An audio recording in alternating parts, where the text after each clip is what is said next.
far as him fixing my car. He has a shop. He's a mechanic. But since 1999, you haven't had a romantic relationship with him? No. You telling me the truth? Yes, I mean, I'm married and everything. I've gotten married and everything, so. It's over. Been over. All right. You have any information? Yes. They've been seeing each other since? She was just trying to convince me that she was still dating him just last month. How was that? She was calling my cell phone, and I have my cell phone bill. When she was in the hospital and she was so sick, but she had enough time to call me continuously. Did you call her for any reason? Well, actually, she called me, and she came to my house and left a letter at my house on the 12th of April. This is how this whole thing started. She came to my house, left this letter right here, which is the same date that she broke the window, which is the pictures right here. Just a second, just a second. Did you send this letter? I to her? did. Could we talk for a minute? Mm-hmm. Yes. Like grown-up gals. You have a husband? Mm-hmm. He's your problem. Mm-hmm. You want to have anything to do with her husband? No. You believe that? Well, I believe it now. Do you have children? No, I don't. I have custody of my niece, though. How old is she? 9 years old. How long have you had custody of her? About like the last 6 years. She's been with me for about 6 years. And you have a husband? Yes. How long are you married? Since August 26th of 2000. Is he a nice man? Very. What kind of work does he do? In the oil refinery, the oil field. And do you work? No, I don't. So you stay home and take care of your niece? Exactly. Any reason you want to have grief with this lady? Well, no, I don't have a problem with her. How old are you? 32. Any reason why you should want to have grief with this lady? Or grief in your life? No, but what I'm saying is, The answer can I is no. explain myself? The answer is no. Okay. Right? You don't want to have any grief in your life, right? No, I don't. You have children? Yes, I do. How long have you been married? I've been married 6 years. Does your husband work? Yes, he does. What kind of work does he do? He's a mechanic. You have to find someplace else, by the way, to have your car fixed. I know you haven't been back there in a while. Find someplace else. There are lots of mechanics. No problem, you're right. Because that just starts trouble. You know what I mean? Yes. You don't want to have any further dealings with her, do you? Never did. So why don't we come together, ladies, and come to terms with the fact that all of this trouble started because a guy was cheating on his wife, using 2 women at the same time. Because he didn't tell you he was married, right? No, he didn't. That's what you told me. And I'm sure he didn't tell you he was fooling around. Can I say something? Yes. When he was cheating with her and she found out he was married, she thought she should help him to destroy his marriage, and she started calling my job to tell me what color underwear my husband has on as if I didn't wash them. Just a minute. Let me tell you something. He was the user. Mm-hmm. Because if he conned her into thinking he was available, he allowed her emotions to run full circle. And all of a sudden, she finds out he's married. It's much easier to take things out on each other than it is to take things out on the person who's responsible, and that's the guy who was afraid to come to court today, right? Right. Why should you two ladies be dumb enough to suffer for what he did, which is really what you've been doing to each other?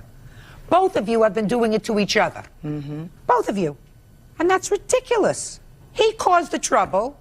You know, he makes a mess and he walks away, leaving 2 ladies to fight over him, and he's probably enjoying it, and he's probably not worth it.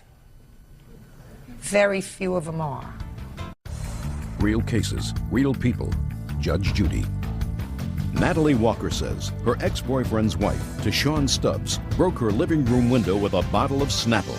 Natalie also claims Deshaun slashed her tires and wrote defamatory statements on her garage door. Yeah, what do you want? Tell me. Yes, I would like to just say, that's really not the problem, wanting him or nothing, or bothering her or nothing like this. My problem is, this Easter I was in the hospital, and she came up to the hospital 2 days in a row, you know, to confront me and fight me. We had a fight. I have to report everything at the hospital. This is the problem I'm having with her coming to where I am, you know what I'm saying, as a patient in a hospital, and create problems for me. I read that, and I read that you went to the hospital twice.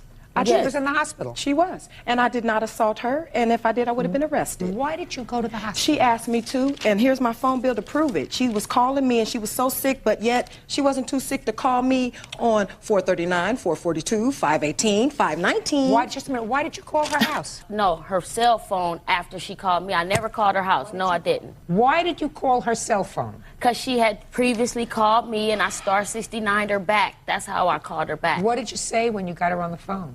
I called her and I asked her, I said, why would you call me every year on my birthday like this to create a problem for me? I told you I wasn't messing with your husband. We were just arguing like that over the phone. Tell me what else was said. Then she hung up, and then she called me back, and she was like, well, I don't want to cuss. Well, like she said, like I told you, I'm going to make sure you don't mess with my husband, and this is what I'm going to do to you. I'm going to come. I know where you at. You know I can find where you are. How many times did you call her on her cell phone that day? Twice. What'd you call the second time for? Well, because she hung up. She hung up in my face while we were arguing after she said something. So what'd you call her back for? To make my point. So what was your point that you made to her? That I wasn't messing with her husband, and I'm very tired of her coming around every so often. You told her that already? Well, that was the point I was steadily making. So then she comes up to the hospital? Yes. And she came up to the hospital twice? Yes, to 2 see days. you. And the second time you had her arrested? No. Well, no, both, they just wrote it out. They didn't arrest her neither time. They escorted her out one night, and then the other night, it's all in this report. What Fine. happened. So if you would like to see No. The second time she came up, she also says it was a mistake. It was the mistake to go to the hospital to see her the first time, right? It was a mistake. And it was a mistake to go to see her the second time. It was a mistake. She baited me there. I don't care whether she baited you there. Come on. It was a mistake. It was a mistake. You got how many children? I have 3 stepkids and a child me and my husband have together, but we take care of all 4 kids. So you have 4 children to take care of. You got better things to do than to go to the hospital to visit somebody that you can't stand. Look, as a result of that, there's an order of protection against you. I filed one against her as well. But I don't have it. Well, that's because I just filed today. Well, but you filed today. Listen to me. She has one against you. Order of protection. You have to stay 100 yards, 100 feet, 100 miles away from her. You're not supposed to go near her at all. Which was violated yesterday. I did not come within no 100 yards of you. Yesterday, she brought 2 of her friends to my house. They were at my house when I got home. And I was going home to take these pictures to bring to you of my window, so I had a camera with me. Let me see the window pictures. And so what I did was, while they tried to run off while I was calling the police, I took a picture of them leaving down the alley because I had the camera. And I got an incident report number that they took yesterday. That would not be a picture of me, Can you give her that? Because this is the report And it's not number. a picture of me. And I also have a picture of her window. Because you was in the car, that's why.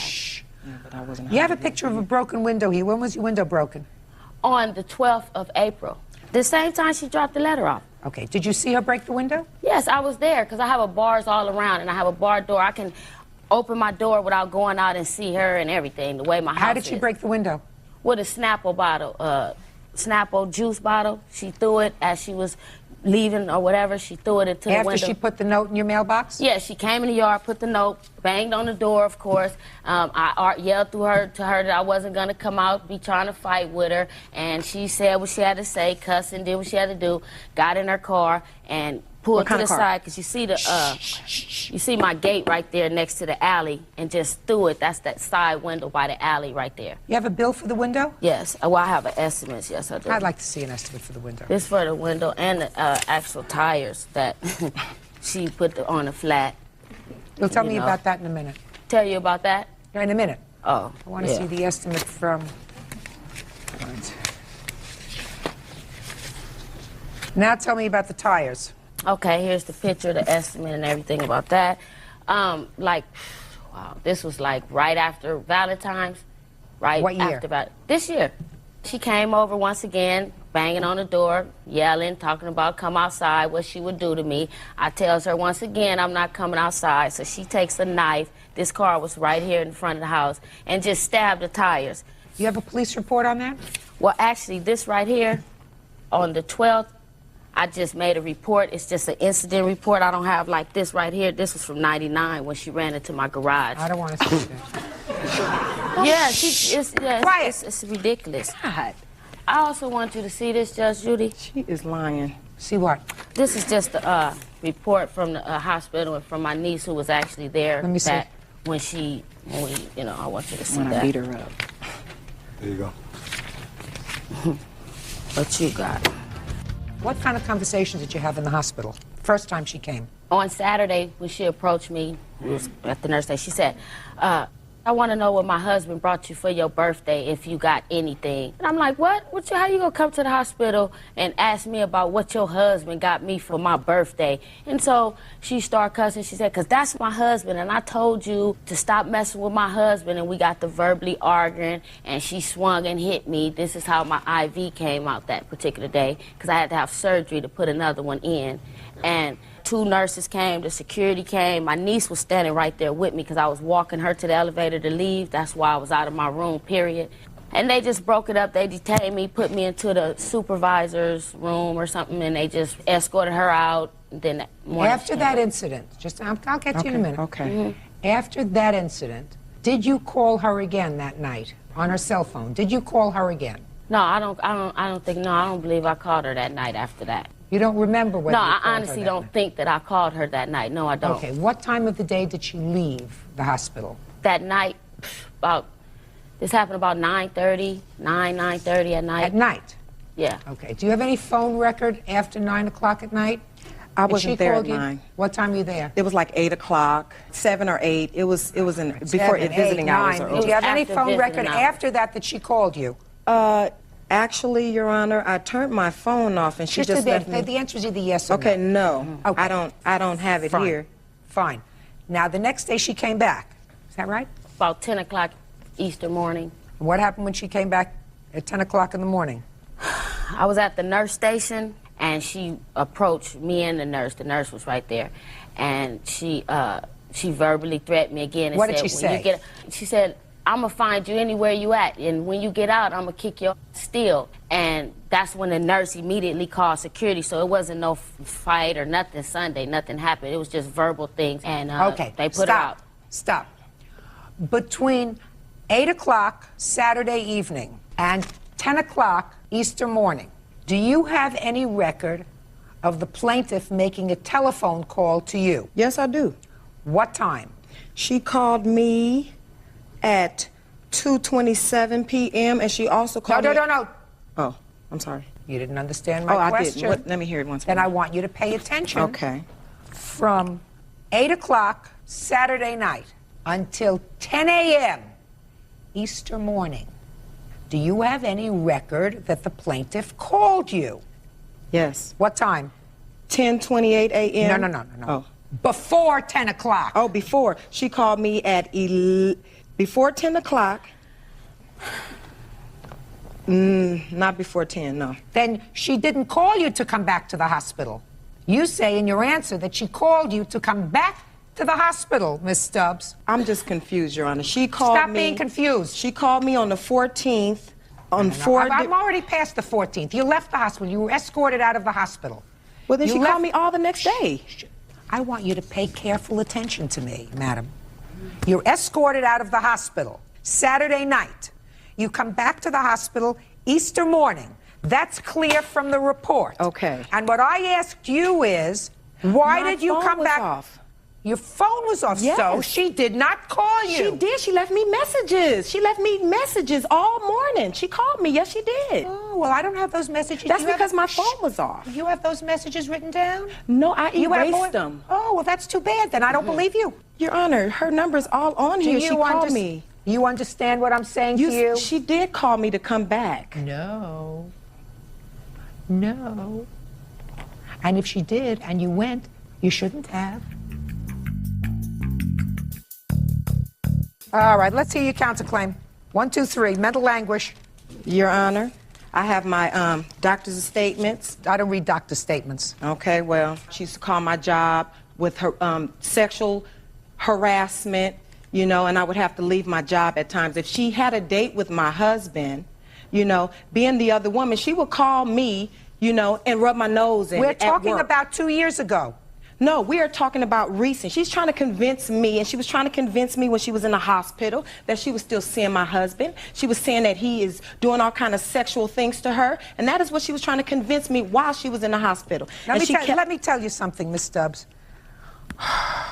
When you write a letter to her that says, this time of year I usually have problems out of you by now. Could this be that I'm finally rid of you? That you wrote to her on 4/12/01. Yes. Which suggests to me that for a long period of time, you had not heard from her. You hadn't heard from her for a long time. What'd you start up with her again for? Because you had no reason to start up with her. And then you write something else. I bet you didn't get any something for your birthday. This time, did you? So you were giving her a little bit of a dig that she didn't have your husband for her birthday this time. You're a troublemaker. Get over it. Your counterclaim's dismissed. I believe that she slashed your tires. I believe that she broke your window. And I believe she came to the hospital to harass you. You're suing her for $1,000, and I'm going to grant you judgment for $1,000. But I'm telling you this, I tried to start out this case very clearly by saying, ladies, if you allow a man to make a fool out of you, you're a bigger fool. And if you allow your husband to make a big fool out of you, then that's what you are, a big fool. Get over it. She doesn't want anything to do with him anymore. Judgment for the plaintiff in the amount of $1,000. That's Thank all. you. We understand each other. Your counterclaim's dismissed. Judgment for the plaintiff in the amount of $500. That's Yeah, this is case number 109 on the calendar in the matter of Murray versus Johnson. Parties have been sworn in, Judge. You may be seated, sir. Have a seat, please. Miss Mary, according to your complaint, you loaned the defendant $3,500. You knew him from a previous relationship. You want to tell me when you loaned him the money, what was it for, and where did you get it from? I loaned him the money in the middle of February. We had known each other about a year and a half prior to. We had been dating. It didn't work out. He couldn't commit. We reconciled at the beginning of the year.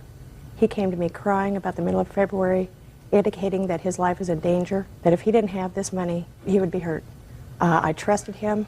At that point, he said that he wanted to make this relationship work. I took him for his word. He swindled me. Where did you get the money from? It was a tax debt that I owe. I took a loan out on my house. I just said it was a tax debt. What kind of tax debt? I owe the IRS money from cashing stock in. I took a mortgage out on my house. Do you have proof of that? Yes. He knew I was getting a loan for this money. He came to me right about the time it was about to fund. Let me see. Your Honor, that's false. I didn't know anything about the loan until after the fact. He had made an agreement with me, an oral agreement, that he would pay this back before the 15th. Just a second. Okay, and what date did he come to you in February? On the 20th. And what did he tell you that the money was needed for? I have no idea. He said that his life was in danger. I took didn't him for ask his him? word. I just saw that he was scared. And you gave him the money in cash? Yes. He indicated that was the nature of it. Your Honor, I do have a bank account. I'm able to cash checks. Just a second. How much was the amount of your tax bill? $70,000. Okay. Go. Your Honor, this first thing I'd like to present this letter, actually, that I have. It shows A letter from what?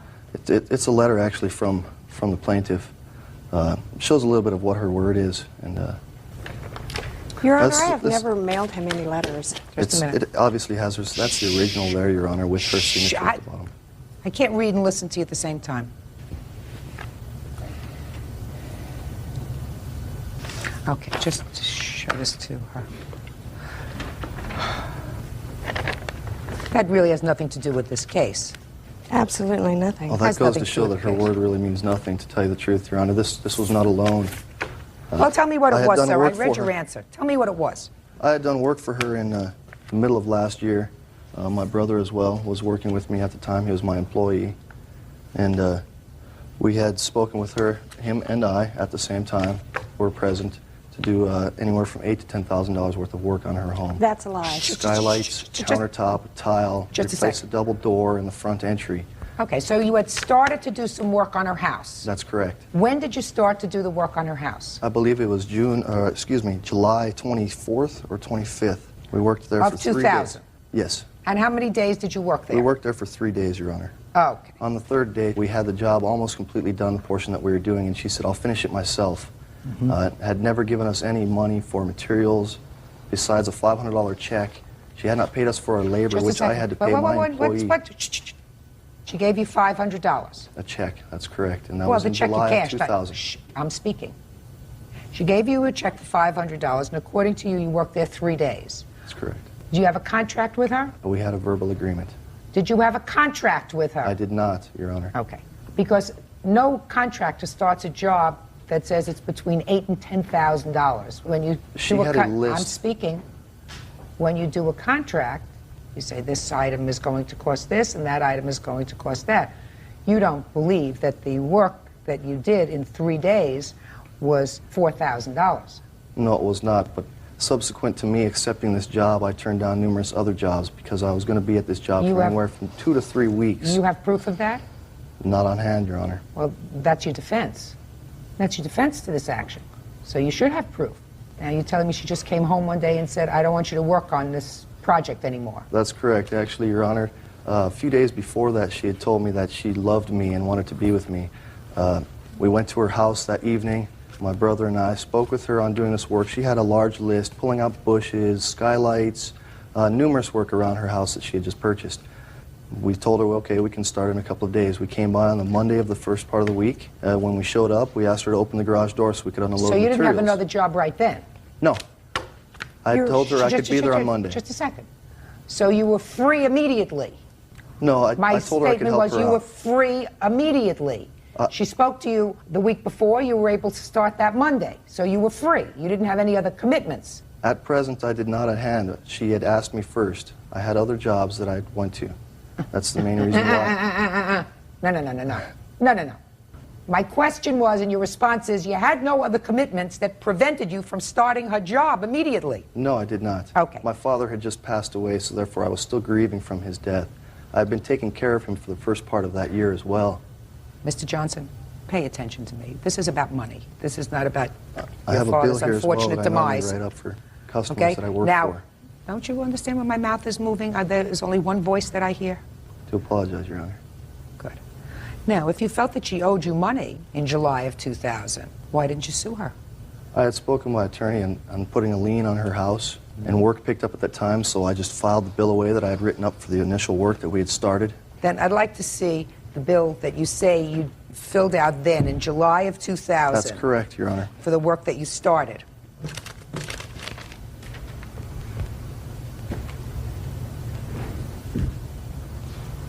I do believe there's a legal term for this called quantum merit, Your Honor. You didn't do $4,000 worth of work in 3 days.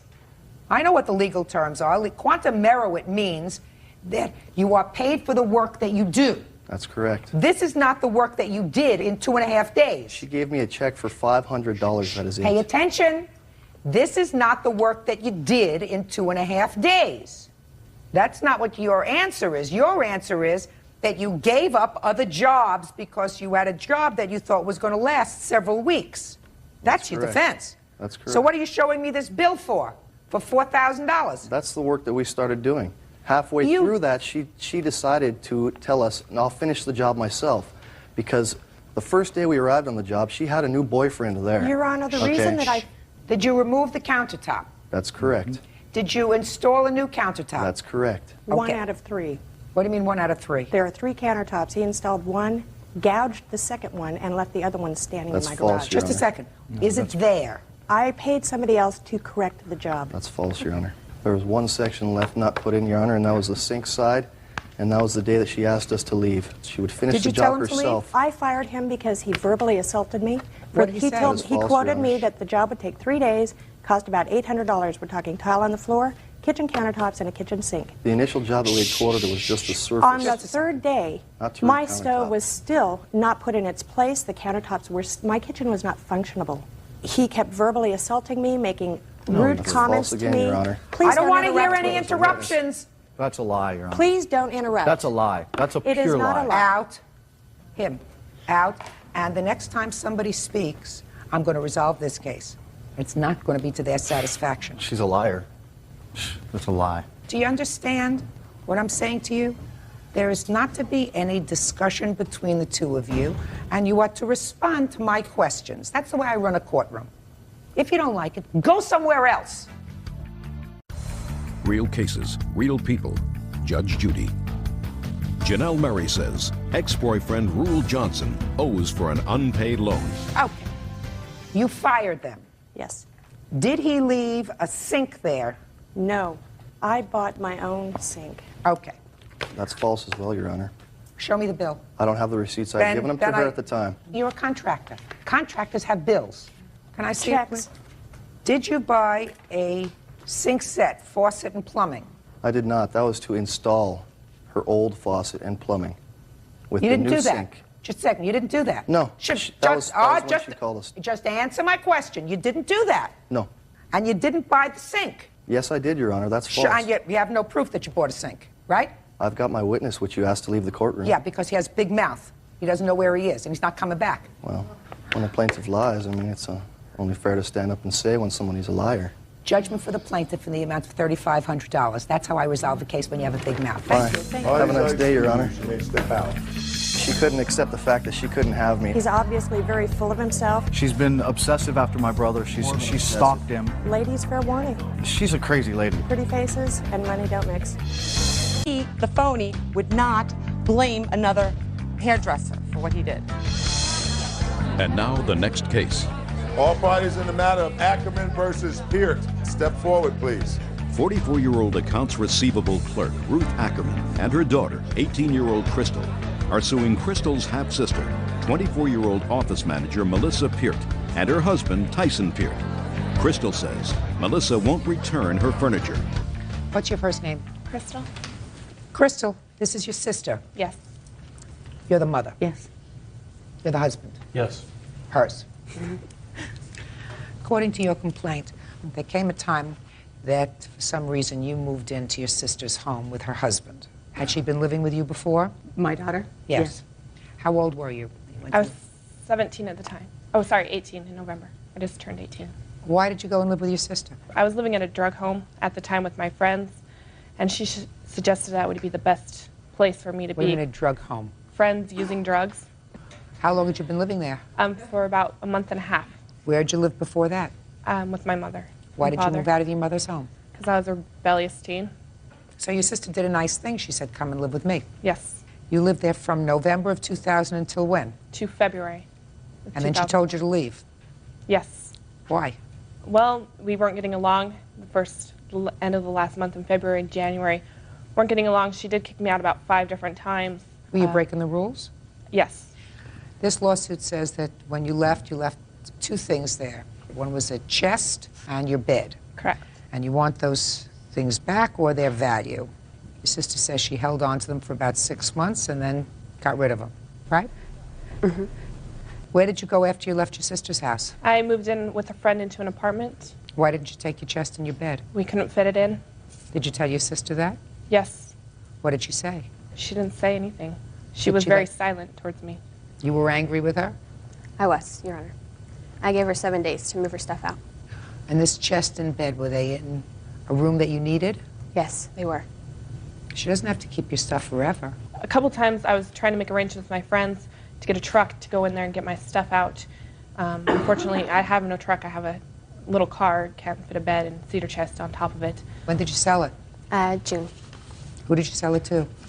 I sold it to a coworker of my husband's and to a friend. Okay, how much did you get for it? Total together, I got 110. Now, your daughter moved out in February. Mm-hmm. Did you call your other daughter in February or March and say, I'm going to come and pick up this bed? No, we didn't. Why not? We actually did tell Crystal that she could store the stuff at our house. We kept telling her to go get the stuff. And she didn't? And she did not go get the stuff. When you moved in with your sister, you lived there for November, December, January, 3 months. Did she support you? Yes. You weren't working? No, I was looking for a job. I had a job when I was living there, and I did lose the job. So your sister took care of you? Yes. So why would you want to sue her? I just want my stuff back. She doesn't have it. Well, I want what she sold. That's my bed, my cedar chest. My cedar chest means a lot. I got it for my 16th birthday from my parents. I mean, Oh, she sold both things. it's So- valuable stuff to me. She doesn't have them. She kept them in her house for months. You couldn't get a truck. Your mother wasn't talking to her directly. She was talking to you. She could have stored the stuff but never made arrangements. And I assume that you and your other daughter are not getting along for some reason. Is that right? In the last couple of months, yes. But Oh, that's prior to her moving out and that, no. We were fine. Your Honor. Yes. And the reason why this pretty much whole thing started, because I found my biological father, and when my grandfather passed away in May, he was asked to be a pallbearer, not my stepdad. So now the family's mad at me because I found my real dad, and they're just vindictive towards me right now. She found her father 5 years ago, and I knew that 5 years ago, and I accepted that as long as she kept it to herself. Her father signed legal rights for adoption. He wanted nothing to do with her, and within my books of my feelings, he had no rights to her at all. I did tell her, that's fine, but you keep it to your side, your family, that's fine that you've seen your father. I did not need it in my life. I didn't have to have it in my life. My father that passed on was my father. She was only a granddaughter. A funeral is for the people who are alive, not dead. And my father wanted a quiet family funeral, and he was not my family. He might have been my daughter's, but he was not my family. So due to that, yeah, we got a lot of hurt out of it. It's time for it to be over. It is. And because of all this, Crystal decided to go get her stuff. I kept telling her to get it. Crystal was sick the day she made arrangements to go get the bed. I went with my daughter, Tracy, to go get it, and she was not home that day. So within 2 days, she had sold the bed, apparently. But meanwhile, she took care of your daughter. And if the bad feeling that exists now between you and your daughter has to do with her finding a biological parent and involving him in your father's funeral, which is, I assume, what you are hurt about, you have to understand something. When you make choices, you made a choice, you had a child, and so did her biological father at that time, and I assume you were both much younger, but children have a natural curiosity. Children very often have a need to know their biological parents. Even if her adoptive father was wonderful to her, there is sometimes that need.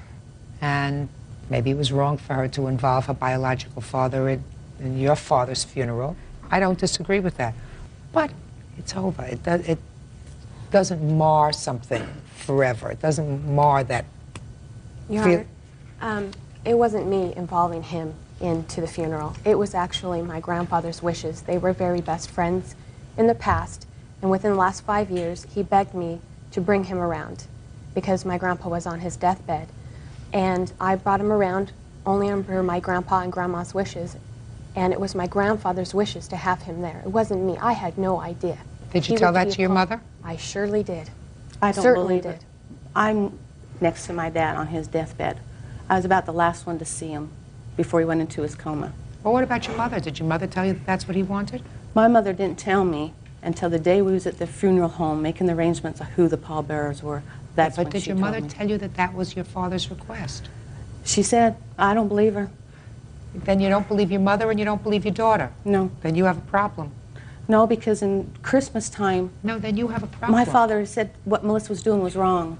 So why would he found something different? Maybe it's because that's what he thought you wanted to hear. Why would your mother, who I assume lived with your father for how many years? 30 years. 30 years. Why would your mother do something that she knew was exactly the opposite of what your father would want done at his funeral? In any event, she doesn't have the bed and chest anymore. She sold them. Did you tell your mother you sold them for $120? I miscalculated. I apologize. We have the bills of sale. I have the Can I bill of see them, sale. please?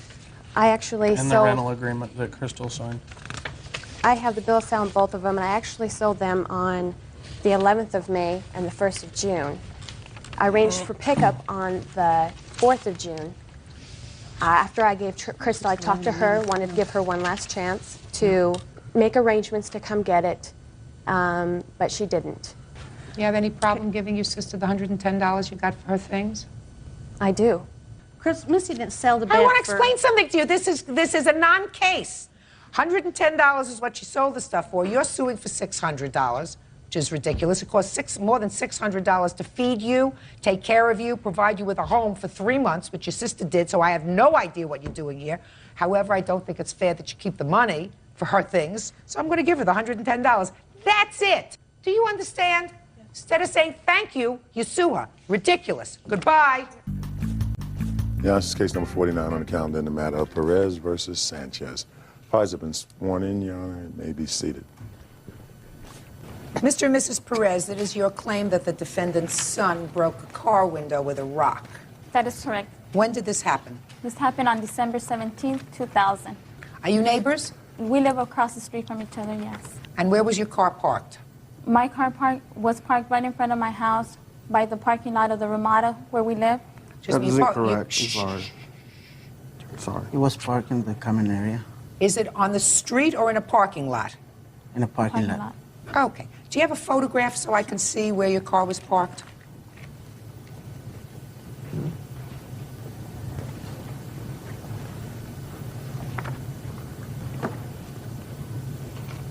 I live right across from the parking lot. In one of these houses? No, I'm facing this way. On the other side, I can't see your house, is that right? Right. All right. And who lives in these houses? They live on the left side where the beige with the brown trimming is at. In the carport. Is this your house? Can you see? We're on the other side of the Ramada. You're on Correct, this side? right there. You're here. Okay. You weren't there when this happened? We were home. But we were you inside did the not house. see what happened? Exactly, we did not see. Okay. Who saw what happened? The two witnesses here, Carlitos and Antonio. Are they neighbors of yours? They live around the neighborhood, yes. Okay. Let's start with the older young man first. Come up here. Tell me your name. Antonio Vasquez. Antonio, your neighbor? Yeah. Hmm? Yeah. Yes, Are you ma'am. nervous? Yeah, kind of. Okay. But you're going to tell me the truth, right? Yes, ma'am. Hmm? Yes, ma'am. What can I do to you if you don't tell me the truth? You don't know? Nothing good. You got me? Okay. Tell me what you saw with regard to this rock throwing incident. Well, what I saw is that. Look at me. What I saw is that Mario threw a big rock. Who's Mario? The one that's sitting down right there. Uh-huh. He threw a rock to the Ramada in front of my house, hit the roof. That's where it bounced and almost hit my friend Carlitos in the head, and he ducked and hit the car window. Was anybody else throwing rocks? Yes, ma'am. That's what I thought. Who else was throwing rocks? Look at me. Two friends of mine and my friend here. So you were all throwing rocks. Yes, ma'am. Who were you throwing rocks at? I was throwing rocks to Mario. So you were throwing rocks at Mario, and Mario was throwing rocks at you. Yes, ma'am. Is this your brother? No, he's my friend. What's his name? Carlitos. Carlitos. Carlitos was also throwing rocks at Mario? Yes, ma'am. And did you have any other friends with you that were throwing rocks at Mario? Yes, ma'am. Who was your other friend?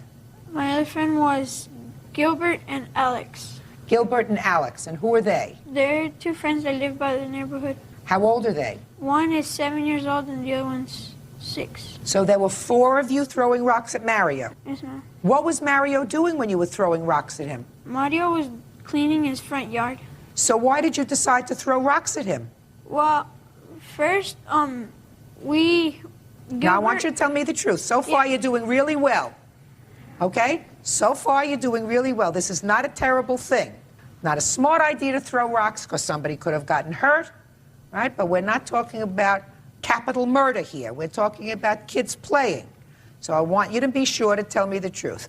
You and 3 of your little friends started to throw rocks at Mario. Yes, ma'am. Right? Yes, ma'am. So you started it. No. Who started to throw rocks at Mario? Gilbert. Gilbert. Any particular reason Gilbert started to throw rocks at Mario? Well, he just flicked it at Mario. He flicked it. Well, there's not much of a difference between flicking and throwing. So first he flicked it. Did Mario say something like cut it out, stop it? No, ma'am. Didn't say anything. Who threw another rock at Mario? Well, first Gilbert flicked it at Mario, so Mario threw a whole bunch back at Gilbert, so his other friend Alex decided to help him. Who's Alex? His other friend of Gilbert. But Mario was all alone, right? Yeah. And it was the 4 of you throwing rocks at him.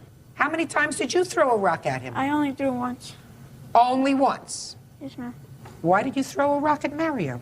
I threw it because he threw a whole bunch at Alex because he was running towards us, and one just got out of the group and hit me on the arm and bruised me right here. Well, you started it, you and your friends.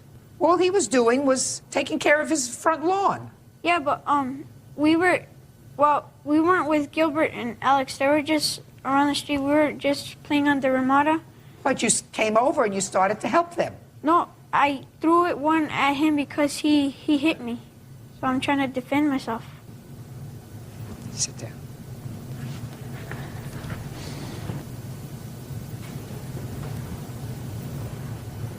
They're little kids. Mario, Yes. how old are you? I'm 15. So they're stupid little kids, right? Yes. So what'd you throw the rocks back for? We're unaggressively playing. You were playing. Yes. Mr. and Mrs. Perez, did you get all this information from these boys when you talked to them? No, it wasn't that way. You know, they came to our house. They told us we were playing at the Ramada. Gilbert and Alex were playing by their street. He was cleaning the yard. Gilbert had thrown a rock towards him. He threw a rock towards the other two little kids. Then Mario continued throwing rocks. No, they were all throwing rocks at each other. And then, Mr. and Mrs. Perez, they were all throwing rocks at each other. Exactly. They were all throwing rocks, and then Mario had threw they're decorative rocks, a real small rock, threw a whole bunch of them, hit Antonio on the arm. And then they threw back. What makes you think if they started it, these four little boys, he's out there minding his own business, doing his work in this front lawn, four little kids come over and they start to throw rocks. First one, then another, then he takes small pebbles, big little ones, and tosses them back at them, and they started doing it. Why would you think that he's only responsible for this instead of all these boys? According to the witness, they was playing by themselves, these two kids, and the other kid was playing by themselves. No. It's not how it happened. No. It's not how it happened. Real cases, real people. Judge Judy. Renee and Leticia Perez say 15-year-old Mario Obregon broke their car window with a rock. Listen to me. They started it. And what I'm asking you is, why do you think that only one boy is responsible, even though he's older and should have known better? He threw the rock that hit the remote of the roof, striking my window to my car with this rock. Fine, now I understand. Because he threw the rock that you believe ultimately hit the car. And we went and talked to him. We went to his house. We talked to him. We asked him, did you break the window of my car? He says, I might have. He might have. Okay, and then I'll pay for it, but just don't tell Mrs. Perez, you ain't getting it. I believe that 5 kids are responsible for breaking your window, not just one. They shouldn't have been throwing rocks at each other, right? Yes, ma'am. And you might have, one of the rocks that you threw might have broken their window, right? Yes, ma'am. But he's not solely responsible. Let me see the estimate on the damage to your car. What kind of car was it? It's a 1991 Geostorm. Your Honor, I also got something that states a price on that same window. Let me take a look.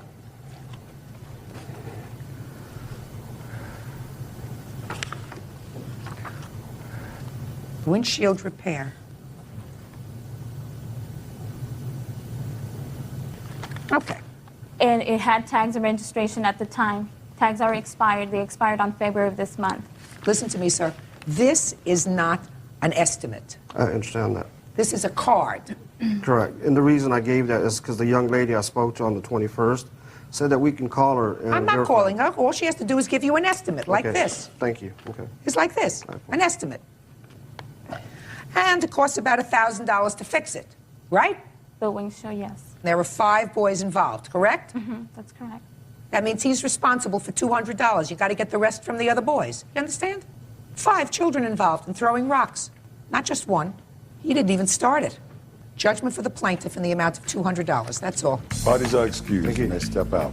He is much older. He had no business throwing rocks back at them. Mario threw a lot of rocks and hit him in the arm and bruised him. I agree that I shouldn't have been throwing rocks, He was throwing rocks towards my car. but I did not break the window. I've learned when everybody starts throwing rocks, I just walk away. Instructor, she made a big scene about it. Basically, just go to regular salon. And now the next case. All parties in the matter of Hart versus Hart. Step forward, please. 63-year-old salesperson Carol Hart is suing her granddaughter, 23-year-old Krista Hart, for a down payment on a condo, a loan for bail, and the cost to repossess a vehicle. Mrs. Hart, the defendant is your granddaughter. Yes. And your claim has several pieces to it. That's right. One involves a car that you purchased for your granddaughter. She was supposed to make all the payments, pay the insurance. She didn't do that. You repossessed the car. You want the cost of the repossession of the car. That's the first part of the case. Then you say that you gave both your granddaughter and your grandson, her brother, the down payment for a condo. And the idea was that they were supposed to act appropriately, responsibly with the condo so that they could use that condo at some point to sell, and each of them could have their own place, but they would have a little bit of money because you have a child. That's correct. After they moved in, you made a gift to them of the money. That's true. Then you say you took that back because your grandson got a girl pregnant and they didn't do what you had intended to do with this condo, so you want the down payment back. The third thing is her brother was in jail. She called you and said, I need $500 to bail him out of jail. You made her a loan of the $500. $300. Okay, $300 for bail for your grandson. Right. And he got out of jail, and she says, get it from him. So it's those three things, the car, the condo loan, and the bail money. How much are you seeking from her for the amount that you had to spend to repossess the car? $77 is all. Well, that's nonsense, and that happened almost a year ago, right? Well, just a year ago, yeah. Okay, well, that's $77. I gave her plenty nonsense. of time to pay it back. I just put in her Forget gas it. tank. All right, let's forget the car from a year ago, $77. All right, Miss Hart, let's get to the condo. How much did you loan her for the condo? Each of them $3,000, total of $6,000. Okay, so she put $3,000 in on the condo. Right. And when was that? That was in 98. That would be September of 98. And at what point, Mrs. Hart, did you say to them, now the condo is yours, it's a gift? They moved in on Halloween, and that was at Christmas that we said that. So you don't have to pay us back the money? Right. Okay. Christmas of 98, you forgave the loan. Yeah. And then what happened? Well, then, but there was the understanding that they would use that either, as you said, for each of them to go their separate ways and for a house or to go for a bigger one together. Then her brother, after that, got somebody pregnant, and he wound up moving her and her child and the new baby into the condo, which was too small. There was 6 people, counting Krista and her son. I'm sure it was difficult. The girl doesn't speak English. It was a small, cramped place, and I'm sure it was really hard. But I think it was in January that Krista just blew it one night, and she called me all night long, waking me up, throwing them out, having a fit. Now, she got very mad at me for not coming over there and doing something. I haven't heard anything about this loan that was forgiven in Christmas time. Well, it was still owed. They were still in the condo, all of them. Of course, I understand that. But then this was in January, she threw them out. Who threw who out? She tried to throw him out, and she just left the next day. Okay, so who's living in the place now? Nobody. They sold it. That's the point. Okay, so they sold it. The money was not used for the purpose intended. Just Neither of them worked for a while. Just a second. How much did you get from the sale of the condo? Round figure, my portion would have been somewhere close to $4,000, I want to say. Did you get that money? Yes, I did, but Good. I should also mention that it wasn't sold. The sale was not final until April. The 4 previous months, from January when I moved out until April, my brother, I told him since I was not there, would be responsible for the mortgage payment, which he told me he was. And he didn't pay? He did not. So I used my portion of the money that we got from the sale to pay off the mortgage, the telephone bill, which was in my name, the gas bill. He hadn't paid any bills. The stuff that was in your name, but your brother Everything. had to pay. Your brother had to pay part of it out of his portion of the sale as well. From the mortgage. I'm just talking the mortgage, not the bills. Yeah, the mortgage, yes. Yes, of course, because they took that right off the top. Yeah, exactly. Of course they did. You didn't say, well, let her pay, and the bank said, okay. They No, took no. that right off the top. So Yes, they how did. much did you clear after both you and your brother paid off the mortgage? I don't know, probably close to, $2,500, $3,000. I can't remember the exact And what number. did you do with the money? That was the telephone bill, the electric bill, the gas bill, the association due. Oh, no, that was paid through the close of escrow also. My brother's car payment, he was delinquent on his car payment. He couldn't get to work. Come on, Ms. Hart. I mean, I'm not stupid. If your brother's not paying any of those bills, then why in the world would you pay his car payment if he's getting $3,000? Well, because he blew his money on God knows what. No, you didn't. You didn't pay his car payment. I don't believe that you're that stupid. I really don't. That doesn't mean that your grandmother's entitled to her money back. You can't make a gift back into a loan. You cannot say, now I want the money back because it was not used for what I intended it to be used for. Now I want it back. You cannot do that, Miss Hart. Now let's get to the bail. Did you agree to give your grandmother back money for the bail? Yes, ma'am, I did. So why didn't you give it back to her? My brother had told me that he had taken care of it. Your brother is a liar. I mean, if I believe you, then your brother is a low-life, pun scum liar. He was for a while. Yes, ma'am. Right? Yes. Your grandmother tells you that she has not received the bail money back. Oh, I didn't find out about that until she mailed me a letter, I want to say like maybe a month later, because he had told me that everything was cleared, and we weren't exactly on speaking terms at the time, so I was not aware of the fact that it was not paid back until But about a now month you later. know. Mrs. Hart, your granddaughter owes you $300 that she borrowed in order to get her low-life brother out of jail. If half of what you tell me is true, either you're the best sister in the world, the dumbest, or the biggest liar. I'm not sure which one. Judgment for the plaintiff in the amount of $300. Excuse me. Yes, this is case number 195 on the calendar in the matter of Hilson versus Randall. Parties have been sworn in. Judge, you may be seated. Folks, have seats, please. Ms. Hilson, according to the complaints that I have read, you and the defendant were very good friends, and then you had an argument.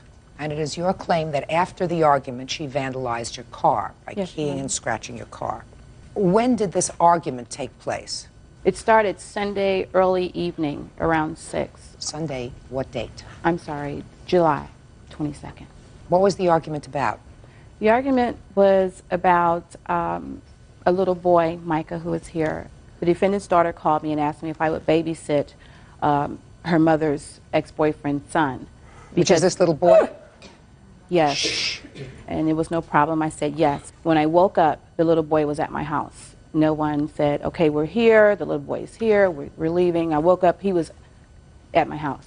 You have children? I have, yes, 2 sons. How old are Joshua, they? 4 years old, and Malik, 11 years old. Okay, let me hear, what was the argument about? Okay, so he stayed at my house and spent the night.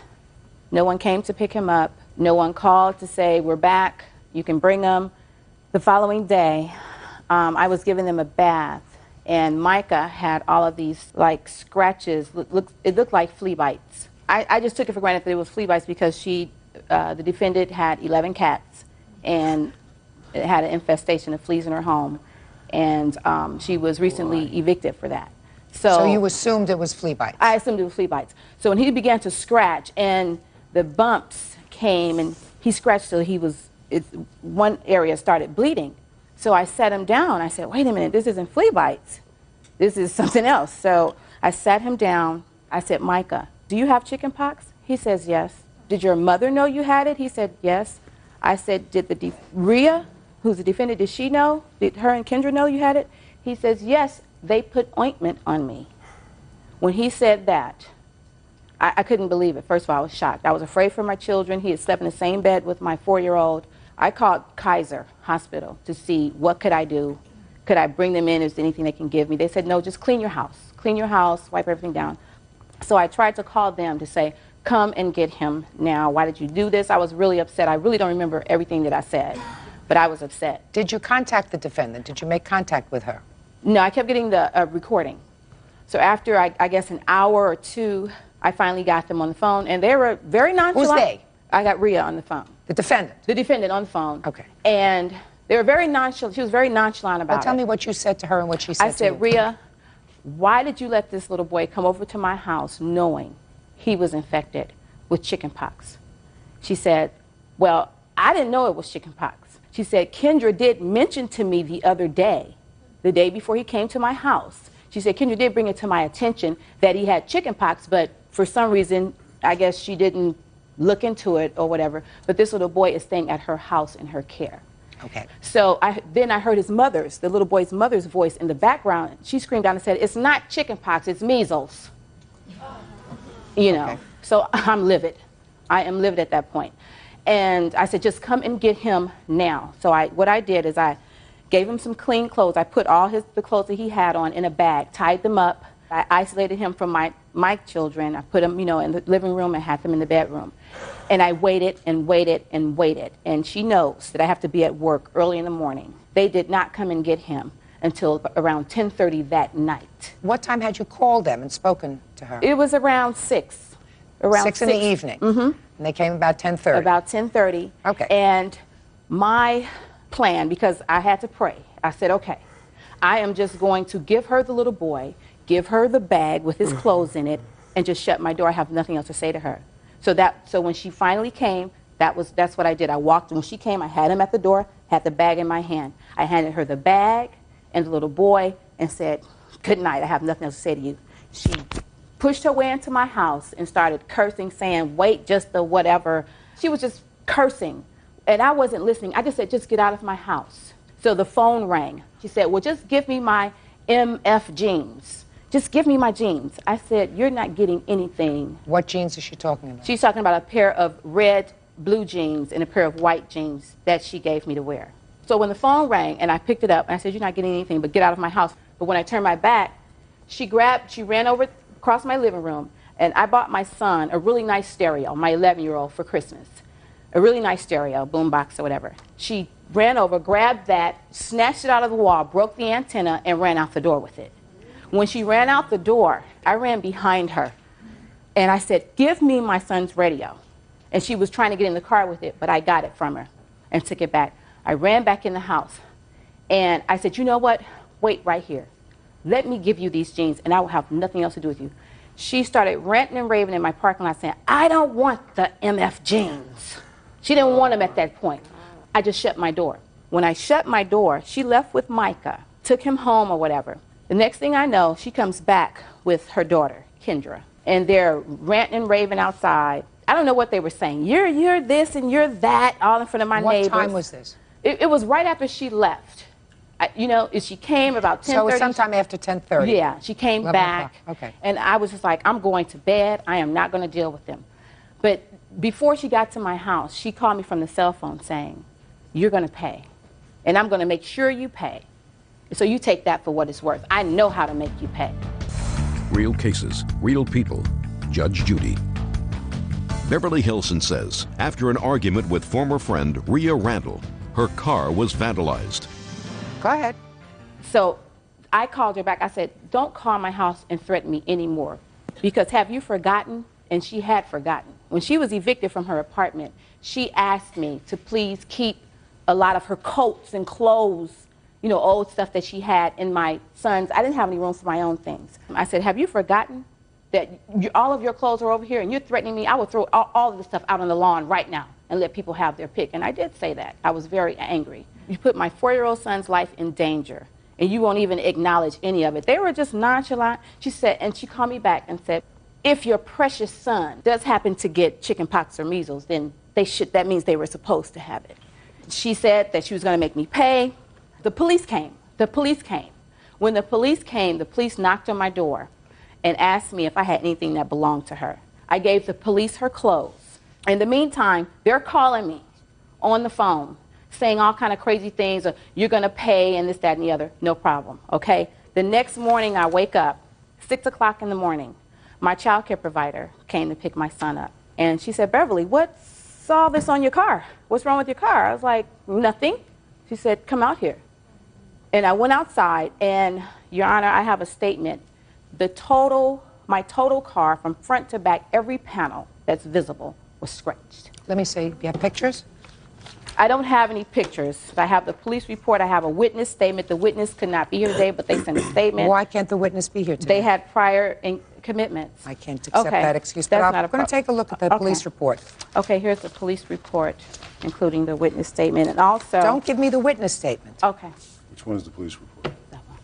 Is the witness statement contained in the police report? Yes, it's in the police report. Take a look.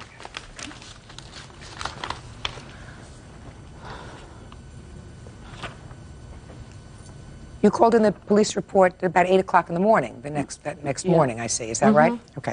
The police report confirms the scratches all over the car, the entire car, and you have an estimate for the car. I have an estimate, Can I also see it, a please? statement from the Earl Scheib. It's on the second page. And also, Your Honor, I would just like to let the court know that a couple of weeks ago, before this court date, she called my job, and she said to me that, I'm going to be honest with you, my intent was just to flatten your tires. So her intent was just to flatten my tires. All right. Ms. Randall, let me hear your version of the events, please. Okay, Your Honor, the version that I'd like to give you of the events is the truth. I raised my right hand. There was no Bible. I wish there had been. Maybe Beverly would have been more forthcoming had there been. Almost all of what she said was not true. The first statement that came out of her mouth was the defendant's ex-boyfriend. His father is a friend of mine who is a comedian, and I am his godmother, and he stays with me regularly. Fine. On the night in question, that Saturday night, his father was opening at a new venue in the Valley. So I asked Beverly, through my daughter, if she could keep Micah so that I could go there. Would she mind keeping Micah? She said, fine. I called her a couple of times on my cell phone because the show was going longer than it had been expected. I called her about 11 o'clock, and I said, Beverly, it's late. I'm in the Valley. I said, but I'll be there. She said, that's okay. Just leave him here. It's too late to pick him up. Okay. So I didn't pick him up. The following morning, I went to church. She didn't go. Yes, there was a question. My eviction has nothing to do with this case. My question to you is, so far what she says is absolutely accurate. You or your daughter asked her to babysit for Micah. Whether she told you the boy could stay because it was too late or not is really not relevant. The boy stayed until the next day, right, and she was giving the boys a bath. Now, my question to you is, she says that Micah had chickenpox either recently or at that moment, but he certainly had marks from the chickenpox, and she says that when she called you, you did indicate to her that you knew you knew or had been told at some point that he had chickenpox. Is that correct? No. Okay. Your Honor, what happened was, it was after we came from church, so that was around 2 or 3 in the afternoon. She came to bring him home, and she said, look at these marks on him. And I said, they look like flea bites. And so she said, I said, just give him here. She says, no, that's okay. I'll take him with me because I'm going home and I'm going to fix this dinner and I'm going to he'll have dinner and then you come pick him up. So far, that was very nice of her. Right. So far, there's no problem. So far, there's no problem. Right. Go ahead. Okay, so I get a call on my cell phone. At the time, I happened to be at Micah's mother's house getting my hair braided. And so she's ranting and raving on the phone about Micah having chicken pox. And I said, what are you talking about? Micah, you know that those are flea bites. She failed to mention the fact that she had a cat that she got from me. She had been complaining. The cat got killed because she allowed her son to throw it over the fence. Wait a minute. Listen to me. Miss Randall. No, Judge Judy, I'm trying to tell you that she had the fleas in her house. That's when she got raving mad. Listen to me. Doesn't make sense. Because if she came to see you, as you said, after church, and wasn't concerned at all, something happened between after church at 2 o'clock in the afternoon and 6 o'clock at night when she called you. And what happened was that she had a conversation with Micah, and Micah told her that he had chickenpox. Now, he may have been wrong, but something happened. She did not become psychotic between 2 o'clock in the afternoon and 6 o'clock at night, Miss Randall, because she was doing you a favor. She said, bring him over. According to you, she said, don't even bother to come back now. It's too late. Stay, have a good time. I'll pick him up in the morning. Then you see her the next day after church, and still everything is fine, and you say, leave him here. And she said, no, I'll take him home and have dinner because I'm going to make dinner. So far, she's being a really good sport. Does that sound right to you? Sounds right to me. And then if I were to believe your version of the events, she took some kind of mind-altering drug between 2 and 6 o'clock in the afternoon and became psychotic. And I'm telling you, that doesn't fit with my common sense barometer.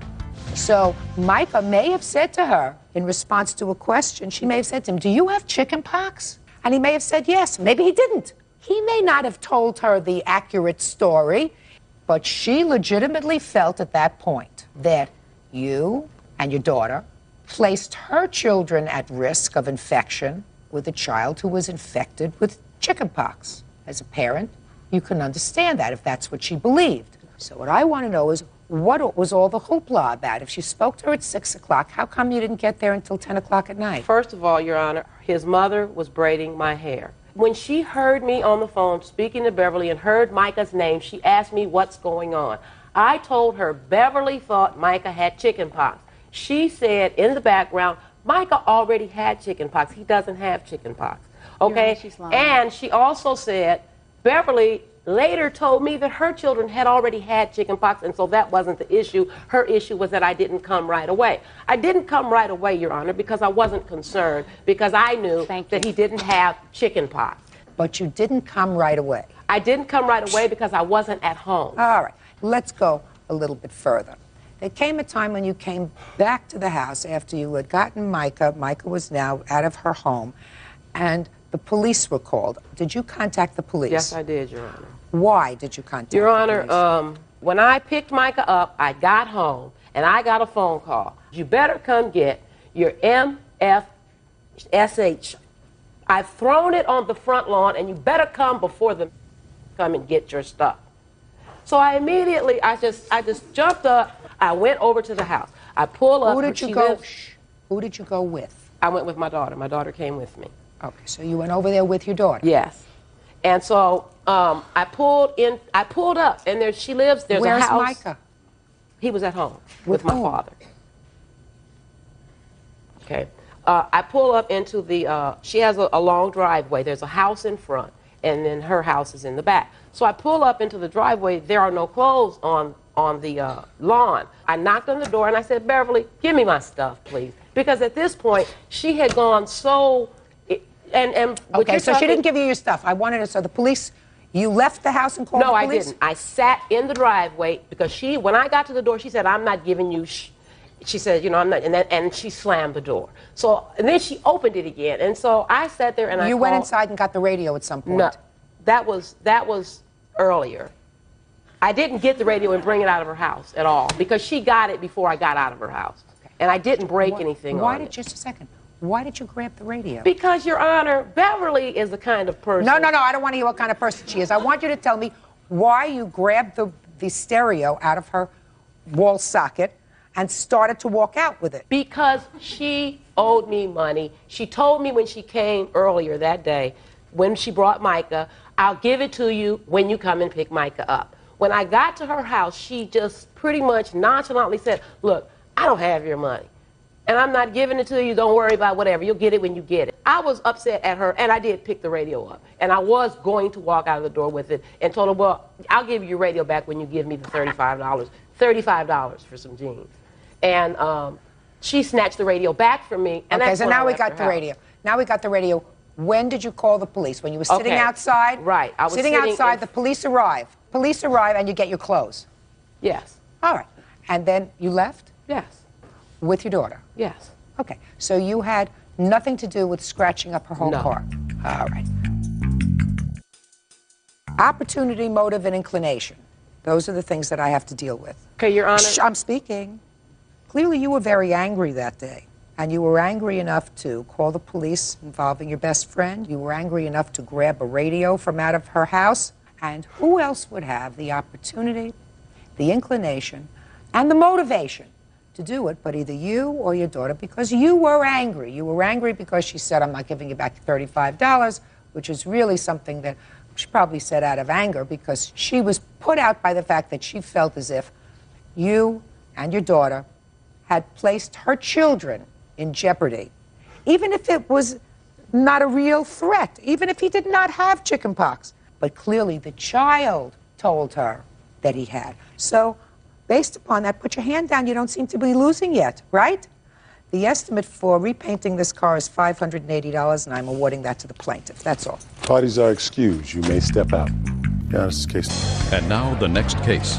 All parties on Laram versus Huth. Step forward, please. 35-year-old teacher Susan Laram is suing her former live-in boyfriend, 29-year-old Mason Ron Huth, for unpaid living expenses and damage to her car. Ms. Laram, the complaint that I read said that you lived with the defendant for about a year and a half. He lived with me. He lived with you. And that you no longer live together. The breakup was acrimonious, and he owes you for a variety of things. He owes you for rent. He owes you for damage he did to your car at one point, and he owes you for smashing up some work that was done in your backyard. Yes. When did you start living together? In June of 2000. And what was the rent arrangement?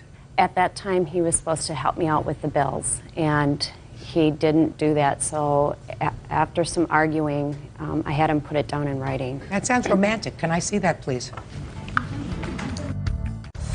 Real cases, real people. Judge Judy. Susan Laram is suing former live-in boyfriend Ron Huth for unpaid living expenses and for damaging her truck in a fit of rage. Ron says Susan tried to make off with his children's car seats. Well, this is dated May of this year. Yes.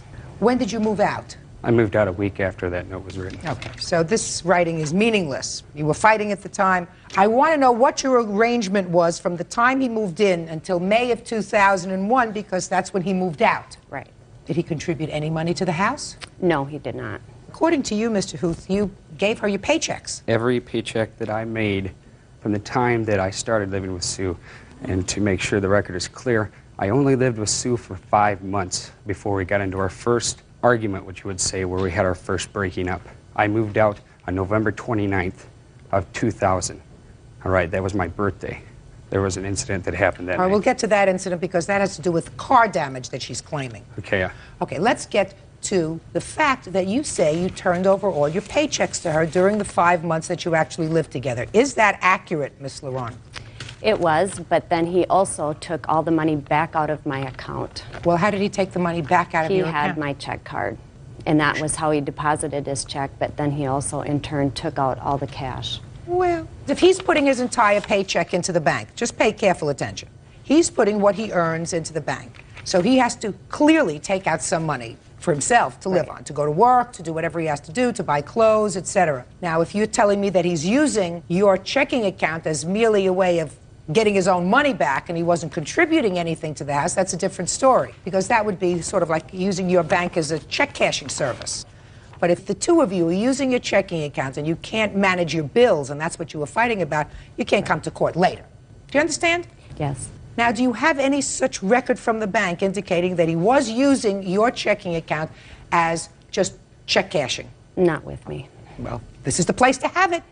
So that deals with the issue of rent.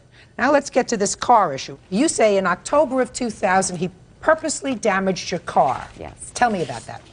We were in a fight over the phone bill because the phone was shut off because the phone bill was not paid.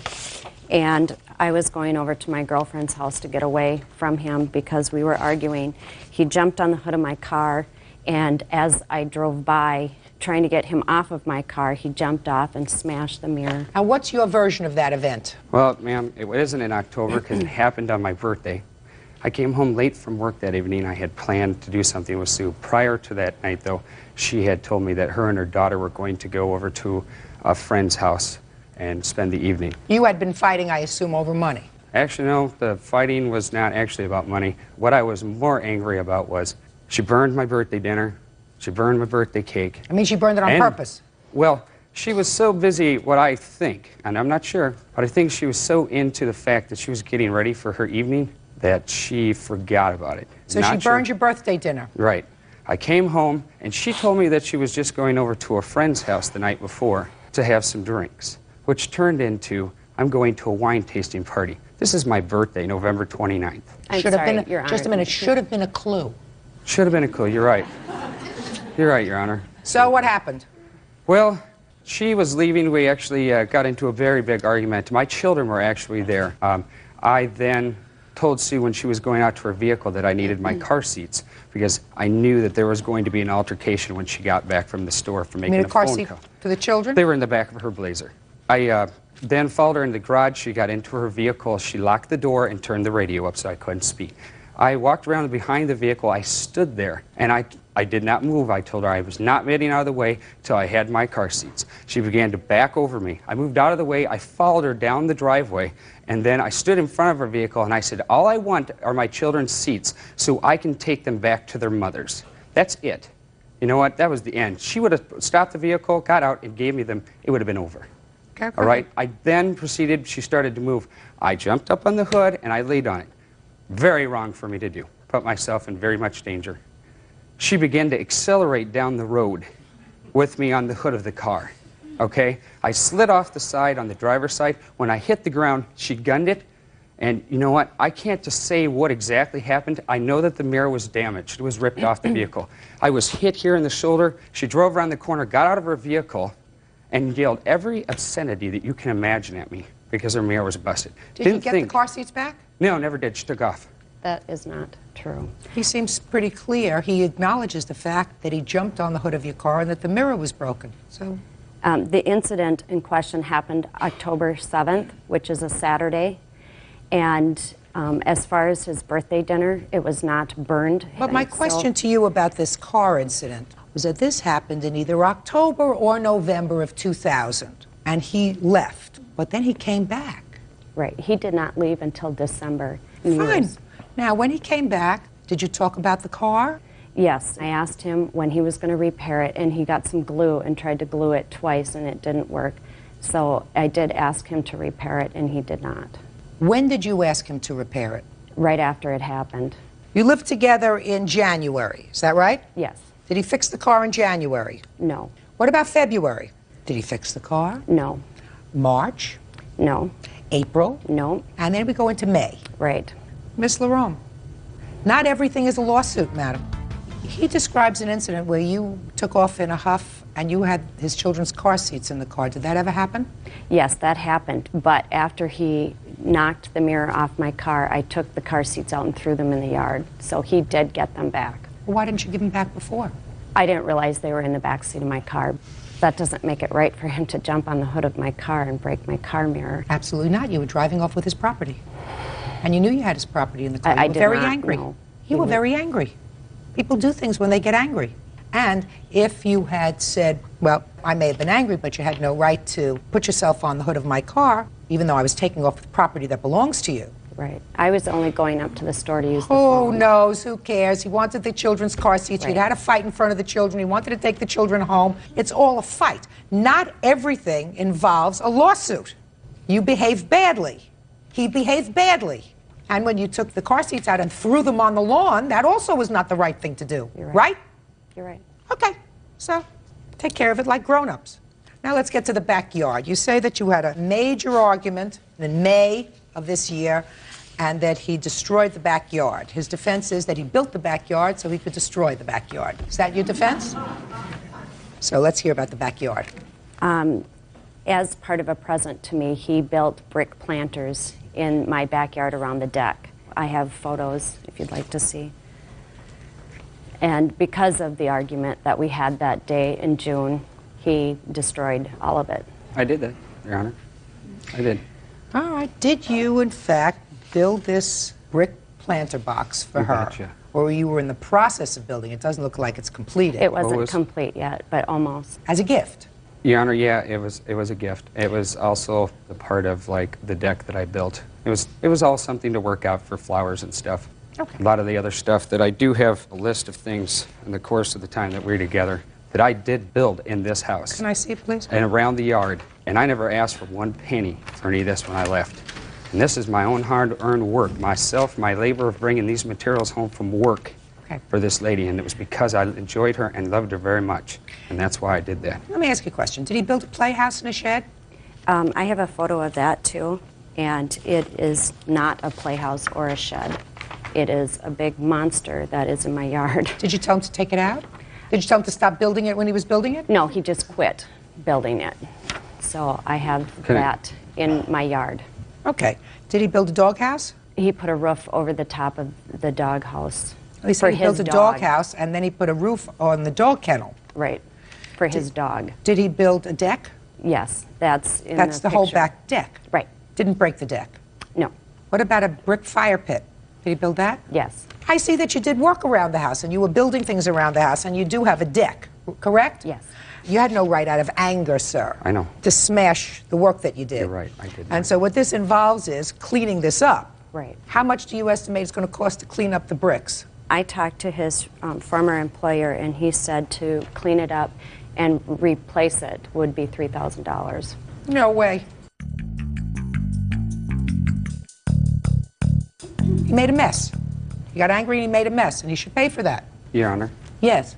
While I was wrecking it, the officer came into the yard. He asked me what I was doing, and I said I was wrecking something that I spent a lot of good time building for this lady. And you know what? Out of anger, yes, I destroyed it because I was very hurt with the way how things were going. Well, is it still this way? I told Yes, the it officer I will come back at any time to clean this mess up. I said, but she is not going to have this in her yard. He said, okay, you come back. She made it very clear that she did not want me to come back and clean it up. Because she was angry that you were angry and that you, Yes, I you lost your understand that. temper, and she doesn't want to deal with that anymore.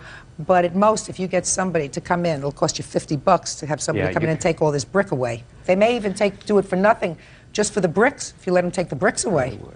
Anything else? Good. Judgment for the plaintiff in the amount of $50. That's all. Parties are excused. You may step out. Yes, case number. And now the next case. All parties on Moeller versus Stevens. Step forward, please. Commercial pilot Doug Moeller is suing his neighbors, Roger and Jackie Stevens, and their son, 17-year-old Brian. Doug says Brian purposefully damaged his daughter's bicycle. The Stevens are countersuing for the cost of a bike and damage to their screen door. Mr. Moeller, it is your claim that the defendant's son damaged your daughter's bike. That's correct. The defendant says that he caused no damage to the bike, and they are counterclaiming because they say that their daughter's bike was stolen from your backyard and it's your fault. B, that your son tore a hole in their screen door. You weren't there during this bike incident? No, ma'am, I wasn't. I'd like you to sit down. Okay. And your children up here. Now, you weren't present either, is that right? Correct. So you can sit down, leaving the alleged perpetrator standing. When did this happen? Around midsummer last year. Tell me about the day. We went over to see my cousin that we always play with. You have to speak up because I can't hear you. Tell me your first name. Timothy Moeller. All right, Timothy, keep your voice up. You hear the way I'm talking? Yeah. Try to do it. Okay. Good. Okay, go ahead. Brian started jumping up and down on the bike. That's Brian. Yeah. What were you doing on the bike? I was sitting on it. I've never seen a bike like that before, so I was testing out the shocks. Testing out the shocks. Right. And how, Brian, were you testing out the shocks? I bounced up and down on the seat a couple times and lifted the front tire off the ground about 2 inches and then let it go. It was a girl's bike, wasn't it? No, it wasn't. It was a boy's bike. Yeah. Big or little? It was big. It was a 20-inch. Your Honor, could I give you a photograph of the bicycle as Yes, evidence? I'd like to see it. This is a photograph of the bicycle with the bicycle license, and it shows that these are actually children's bicycles. Quite a bit smaller than an adult would be riding. Mm-hmm. Small? I didn't think it was. Small? Okay. Okay. Who told you you could get on the bike? Nobody. Can I see the wheel, please? How old are you? 17. I So, was 16 get a job at and the pay for the wheel. Wheel's all bent. Wheel's all bent. Would you step up, sir? Okay. We'll make very quick work of this part of the case. Your son got on a bike without permission, tested out the springs, didn't ride it the way it was supposed to be ridden, and they say as a result of that, the wheel was broken. So? Well, according to my witness, my daughter and my son, when he got off, it was still on the kickstand. She got back on it. She rode home on it. We felt that if he had done it, she would have went home. If she'd have done it right then, she'd have went home and told her father, hey, Brian just damaged my bike. But the story that we got is that the next day or so, he noticed the damage, came to the children and said, what happened to your bike? We're not sure. We think maybe when Brian was on it, you know, and so we just don't feel that he did it. It may have happened later. Well, what you feel is irrelevant. Okay. Relevant facts are he got on a bike without permission. He was testing the shocks. Okay. He's a big boy. He jumped up and down. I mean, at least he's telling the truth. Now, when you went to ride the bike home, did you see anything different in riding the bike? The bicycle wheel was rubbing up against the side of the bike. And did you feel that before he had gotten on the bike to test it? No, ma'am, I didn't. Okay, so now I need the bill. I mean, it's not malicious, it's not terrible, but you pay the bill. $106, is that what it cost? Mm-hmm. Good.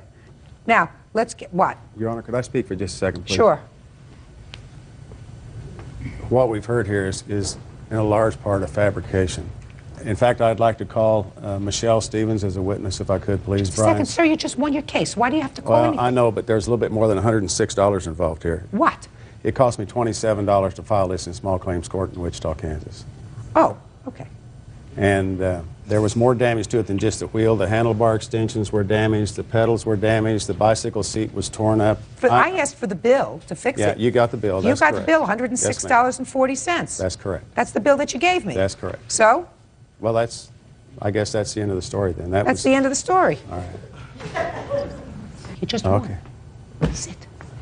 Very good. This is not a major toxic waste pollution case. I understand. A bent bicycle wheel.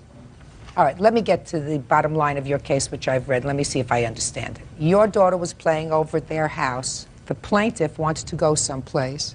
And according to you, he said to the kids, why don't you just put the bikes in the backyard? The daughter put her bike in their backyard. The bike was stolen. And based on that, you believe it's his fault.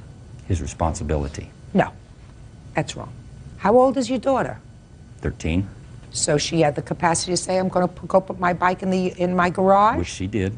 And he said, no, just put it in our backyard. We won't be gone very long. And both of the girls' bicycles got stolen. You want to go further and tell me about this torn screen? This is just When did that what I happen? get from the kids. This was last summer. Did you tear the screen in Mr. Stevens' house? No, ma'am. You have a witness with regard to the torn screen? Yes. I'll hear you, Brian. I was inside the house, and these two kids and my sister were inside, and I was trying to watch TV, and they were being loud, so they went outside. I locked the door, so they were locked out. I heard a noise at my window, and I opened the curtain, and Timothy was there with a stick poking a hole through. Did you poke a hole through the screen? Uh-uh. Did you replace the screen? No, but I have an estimate to have it replaced. You went through a whole summer with a screen with a hole in it from a stick? Yes, ma'am. Get a patch. I can understand why you're aggravated, but it's unfortunate that people who had a rather pleasant relationship have any tension because of this. That's your fault. They're all a lot younger than you are. So the first thing that happened was you locked your sister and her two friends out of the house because you wanted to watch television in peace. Is that what happened with the screen? Stupid. Then you got on a bike, jumped up and down on the bike, not your bike, and bent the wheel. Also, stupid. As a result of that, two families, which had, I assume, gotten along reasonably well together if you let your daughter go with the plaintiff before, have any kind of friction now. Very, very stupid. Judgment for the plaintiff in the amount of $133. The counterclaim's dismissed. Parties are excused. You may step out. Yeah, this is case number 270 on the calendar in the matter of Levin versus Richter. Thanks, Bert. Parties have been sworn in, Judge. You may be seated. Mr. Levin, according to your complaint, you rented a room from the defendant. You were there for a relatively short period of time. You claim you left as a result of her constant harassment, both sexual harassment and otherwise, and you are seeking a substantial amount of money for that harassment and the stress that she caused you, in addition to the return of your security deposit, which I believe was $200. Is that right, sir? Yes. Ms. Richter says that you were the source of the irritation in the household, that you caused her a great deal of stress and aggravation, that you left your room in miserable condition when you left, and you also left owing some bills. So she is counterclaiming. Is that right, Ms. Richter? Yes, that's right. All right. Mr. Levin, how did you find this room in the defendant's home? It was advertised in a local newspaper. Did you have a job that time close by to where the defendant was living? I've been disabled. I'm a physician, general practice. I've been disabled since 1995 due to what has turned into 7 neck operations. Do you have a private house? I have a mobile home. So the room that you were renting was in a mobile home? It's a mobile home park, and I have a small room in that home, yes. How much was the monthly rent? $400. When did you move in? It was July 20th, I believe. Of this year? Of this year, yes. And when did you move out? I moved out several times because I was hospitalized several times during the month and a half or so that I was there. But I moved my things out September 2nd and 3rd. So far, are those dates correct? No, none of them. Okay, when did he move in? He brought his things over 2 days before the 1st. Of what? Of July. And he moved in the day before the 1st of July. And he moved out on the 4th of September. Okay. Did he pay July's rent? He paid July's rent. $400, and he gave you a security deposit. Is He that gave correct? me, yeah. $200. He gave me $200 security deposit. Okay. And did he pay August's rent? He paid August rent and then canceled the checks. Is that correct, sir? The whole thing is... Is that correct, sir? no, it is not. Did you pay for the month of August? Yes, and I did. And I also paid $200 for food. Don't tell me food. Prior no to that. food. Rent. Did you give her $400 in August? Yes. 1st of August for rent. Do you have that canceled check? I assume don't. You do. I have the canceled checks. I'll see it, please. Okay. Mr. Levin, what caused you to move out of the house? Your Honor, I moved into the home initially because of my disability. I've had chronic pain, and I've also developed an illness called polyneuropathy, where my feet are like on fire all the time, and I needed help. The arrangement was Ms. Richter would make food, make lunches for me daily. Ms. Richter, don't play with your papers. Listen carefully to what he's saying. I'm listening. And she would make dinner for me. And I paid extra $200 for that. And that was the understanding. At these meals, she would talk constantly, and it became evident to me that I was almost being used as a mate in this home. As a mate? As a mate.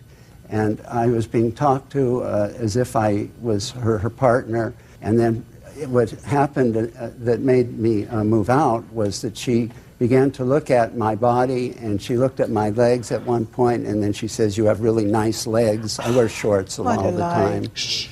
And at that point, I was very disgusted. I'm not interested in a 72-year-old woman in that way. I'm a physician and a professional person. So I realized at that time I better not have meals with her. I didn't want to listen to her talk as if I was her mate. I didn't want her looking at my body. What would she say, sir, that suggested to you she was talking as if you were her mate? Well, I would have to listen to all of her history of where she lived and what all the people that she knew and where she worked and the different stores that she owned, and look at the pictures of her in her stores and get to know all about her. And then when I didn't know... That doesn't sound like a mate. I don't even talk to my mate. What over meals? Well, when I didn't... You have a newspaper. What are newspapers for?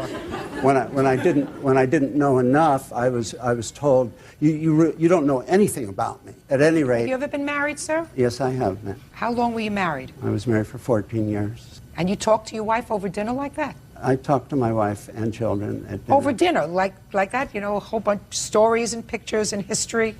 No, you don't. Well, she was a friend. I mean, I don't understand why you... No, there was more, because I was not interested in listening to her talk about herself constantly. What did she think she should be talking about? I didn't even want to talk. I wanted to have my food and... In peace. And peace, which is guaranteed as part of a... when you rent a room, you're guaranteed peace of mind. That's part of the rental agreement. Dr. Levin, when you rent a room from someone in a mobile home, you're not in Graceland.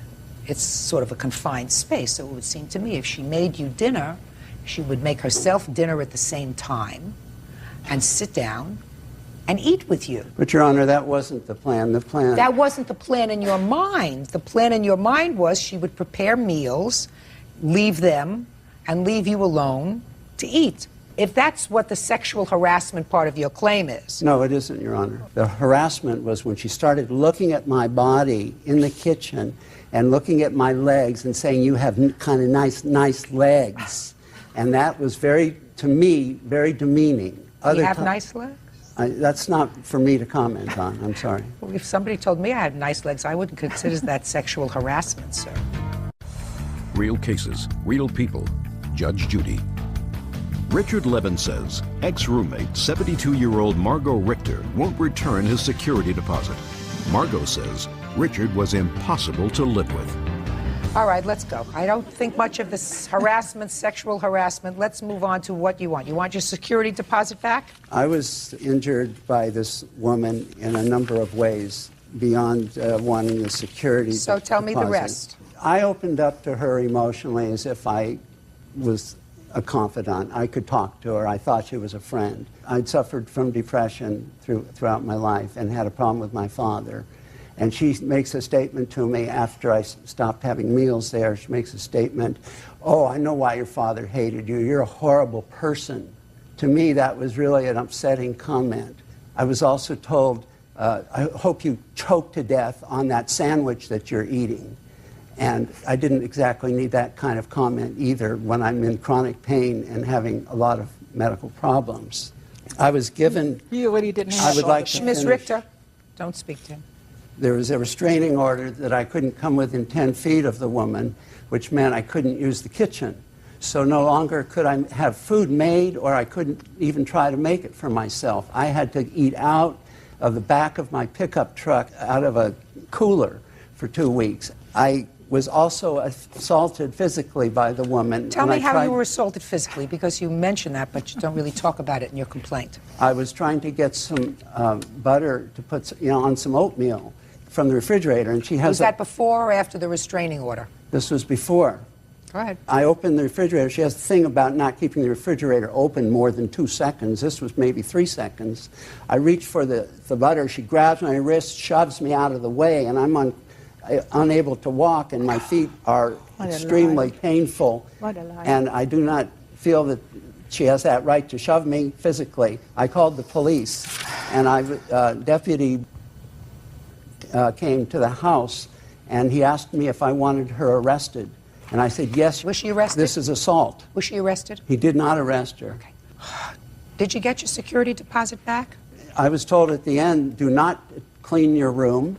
I was feeling throughout this time that this woman was very jealous that I had a girlfriend.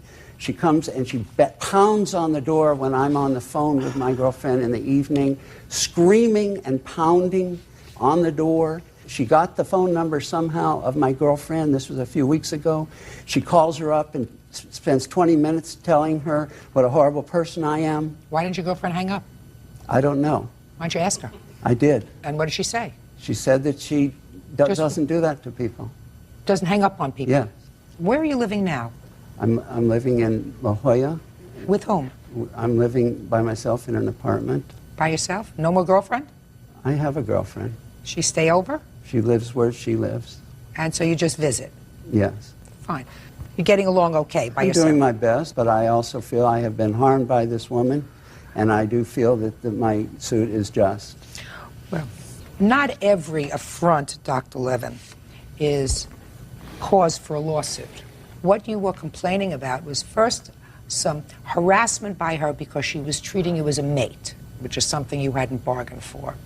But then later you said to me that you confided in her as a friend about certain things about your own life and your relationship with your father.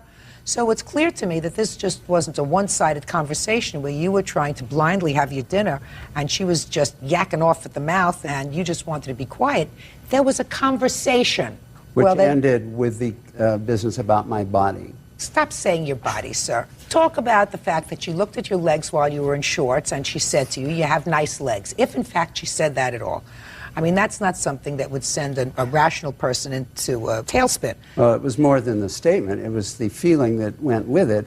You can tell when a person is doing that. I don't think that she was prepared to attack you, Dr. Levin. No, I wasn't worried about being attacked.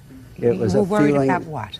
That she had other ideas than my just sitting there and eating meals, that I was to be something more than a renter. Well, that's possible, sir. Maybe she felt as if you had developed a friendship over the course of the month or so that you were living there. You confiding in her about your intimate history, she confiding in you about her intimate history. Maybe she felt as if you were just shy and not prepared to make the first move. Now, she is, as you point out in your complaint, somewhat older than you are, but is your girlfriend somewhat younger than you are? No. The same age? Good for you. Like to hear that. Don't like to hear about these guys dating. That's wrong, too. She's quite a bit younger. No, she's a year older than I am, Your Honor. Okay. Well, she probably looks pretty good then. Yes, Your She Honor. ever been married? I don't know. You don't know if your girlfriend's ever been married? I don't choose to discuss it. She's never been married. She has no children. Now I know why she looks terrific. She has children. All right. Let me get to your counterclaim. The real damage was my being unable to eat when I couldn't use the kitchen. I couldn't be within 10 feet of this woman. It's a lie. I had to eat out of the back of my truck while Dr. ill. Levin, is that as a result of a court order? This was, yes, I couldn't be within 10 feet of her. I cannot look beyond that, sir. I cannot look beyond the order of another court that says you cannot be within 10 feet or whatever of the defendant.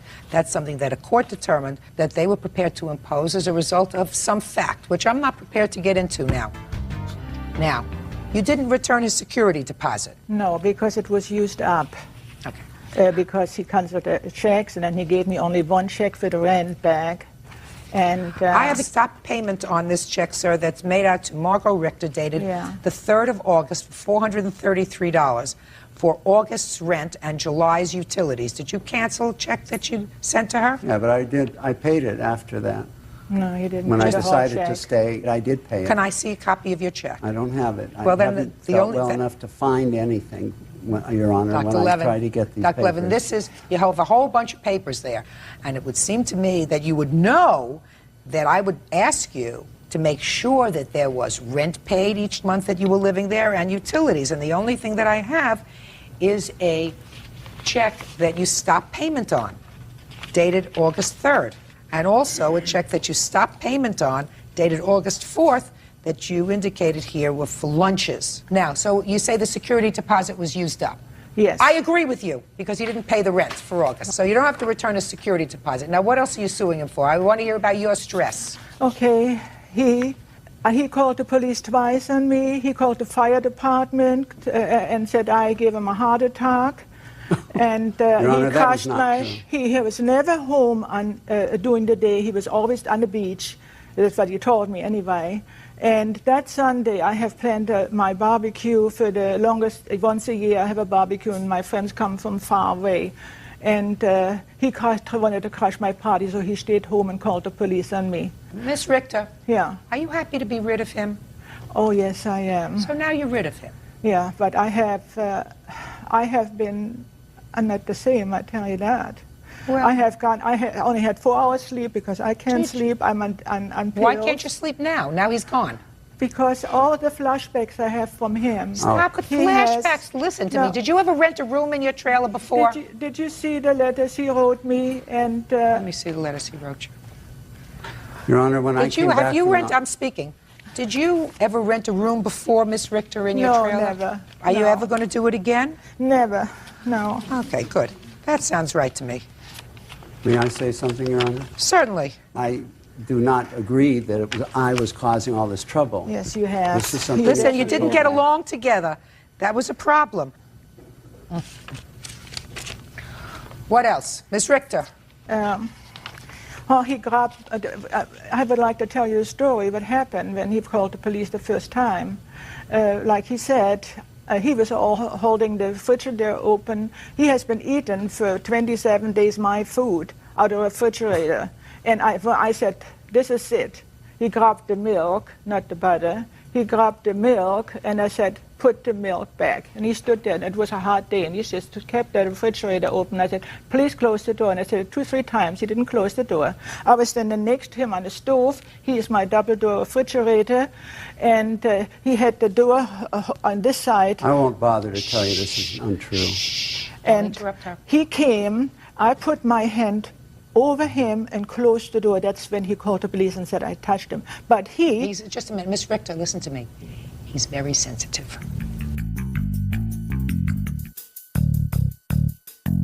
Miss Richter, did he use a phone? Do you have any bills?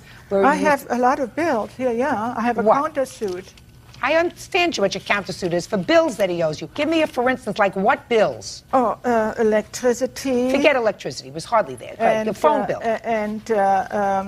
I cleaned his carpet because I couldn't afford to call a carpet cleaner, you know. I was told not to clean the room. I told you not to have clean the carpet because I don't want my carpet ruined. You ruined another carpet. You washed it in hot water and then all the backing came off and everything. Did he use your phone? Only Did he once. use? I don't even mention that. Okay. So, sir, you used up your security deposit on the utilities and probably for some of the damage you did to the room because you acknowledged that the carpet was a mess. But you also didn't pay her August's rent, and according to you, you lived there in the month of August. You didn't move out until September. I have no proof that you paid her. I can't prove that I paid it, but I did Okay, pay well- the money, and she's lying. It's $400 for August's rent. Now, you moved out September what? 4th. Did you pay for September? I was forced to do other things in September, like go to court with another thing that she comes up with, that I had to go on the terrible day of September 11th, where I'm being accused of all kinds of things. Finally, we had to obviously abandon the courthouse that day and go the next day. And this finally, I don't know what she was involved with, something about some spilled coffee or something. All right, and I had to, this was dismissed. $433 you canceled this check for, and that was for July's utilities and August rent. In addition, you gave her a check that you stopped payment on for $85.64 for lunches, so clearly you thought that you owed her that. $518.64. That's what he owes you, Miss Richter. Don't rent any more rooms to strangers. Your lawsuit's dismissed. Your counterclaim as indicated. Parties are excused. You may step out. Your Honor, this is case number 393 on the calendar, the matter Levens versus Radigan. Parties have been sworn in. Judge, you may be seated. Folks, have seats, please. Mr. Levens, you rented a room in the defendant's home, and it is your claim that she falsely accused you at some point of assault, resulting in your arrest. You had to retain an attorney. All the charges were subsequently dismissed, and you want the defendant to pay for all of your out-of-pocket expenses as a result of that arrest, correct? Yes, Your Honor.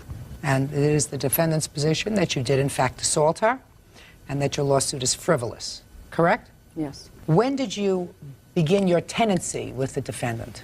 December 1st of 1999. And when did the altercation happen that resulted in your leaving? February 17th of 2000. So you lived there a very short time, 2 months. Yes, Your Honor. Were there any other tenants in the house? Yes. As a matter of fact, during the month of December, she went through about 3 in the other room, and then there was one that had been there the whole time in the dining room, which had been converted into a bedroom. So how many tenants in total? December, January, and February? There were 3. And what was your rent? Well, she lowered it a couple different times. Started off wanted $500, ended up $400, then she lowered it down to $350 because she wanted me to. She didn't want me to move out. I gave her notice, and she said it was hard to find good roommates, and she kind of desperate. It almost seemed. I gather from the complaint that Ms. Radigan, you were putting new carpet in or having the carpets cleaned in the house. What day was that? That was February the 17th. Tell me what happened on the 17th of February. I was about 7:30 a.m. I was sleeping. I worked nights, and I'd probably been asleep for a couple hours. She came, knocked on the door, said, we're going to have the rooms cleaned today. Could she come in and move stuff out from the middle of the room? I said, okay. And she started to do that, and she said, you got to get up. And I said, well, my room really doesn't need it. I was kind of waking up, and I said, my room's fine. She said, no, we're doing the whole house. And I said, well, my room doesn't need it. And I was still kind of sleepy. And I said, well, do my room last. I said, it doesn't really need it. And she left. And then she came, a little time later, came barging in again and said, you're out of here. She said, that's it. You have to move out today. John and the boys are coming. They're moving you out. And all your stuff's going to be in the street. And she grabbed my chair and started moving my stuff out. Moving what stuff out? Well, the chair was what she was moving out. She was taking the chair out. Like to demonstrate she was going to take everything out, and by that day, all my stuff would be in the street, and I'm out of there. That's not true. Just a minute, I'm going to give you an opportunity to respond. What happened next? I grabbed my cell phone, I went out to the driveway, and I called the police. At any time, did you put your hands on the defendant? No, Your Honor. When she picked up your chair, did you put your hand on her to stop her? No, she just kind of plowed right on out the front, out my bedroom door, out into the living room. So you went outside and you called the police? Yes. Do you have a police report? Yes. I'd like to see it, please. Now, the police ultimately arrived, is that right? Yes. When they arrived, what happened? I told them that she was threatening to move my stuff out into the street, and that I was out of there today, and she's got some guys coming over, they're going to move me out, and I was afraid to leave, and that I'd paid rent, and I told them then, I said, I'm going to move at the end of the month, though. So what happened? Then they went inside and talked to her. A few minutes later, then they came out and asked me if I had touched her. I said, no. She said, well, she's claiming assault. I said, and they went back in, talked to the roommate. The roommate said he didn't see any. Which roommate? There's one that was right down the hall from me, straight across. Don't tell me what the roommate said unless the roommate's here. Okay. They said there was no assault, nothing happened. They said, leave. Told her to leave me alone, said, leave each other alone. He's leaving at the end of the month, and they left. What happened next? 2 days later, I got at work, deputy sheriff came and had a restraining order, said I couldn't go home. Now I'll hear you. Okay, on February the 15th, I let Jimmy Lee know that I was going to be having the carpets cleaned. And he said, that's fine. And I told him, you'd have to have everything off the floor so that they can just come in and do the carpet. So the day after that, I reminded him that night before he went to work, they are coming, so, have your stuff up. And the next morning, 8 o'clock in the morning, the carpet people were going to be there at 8:30. I went in there, I knocked on his door, and I told him, the carpet people will be here in 30 minutes. And he just started cursing at me, telling me that he wasn't getting up and that his carpet is not going to get cleaned.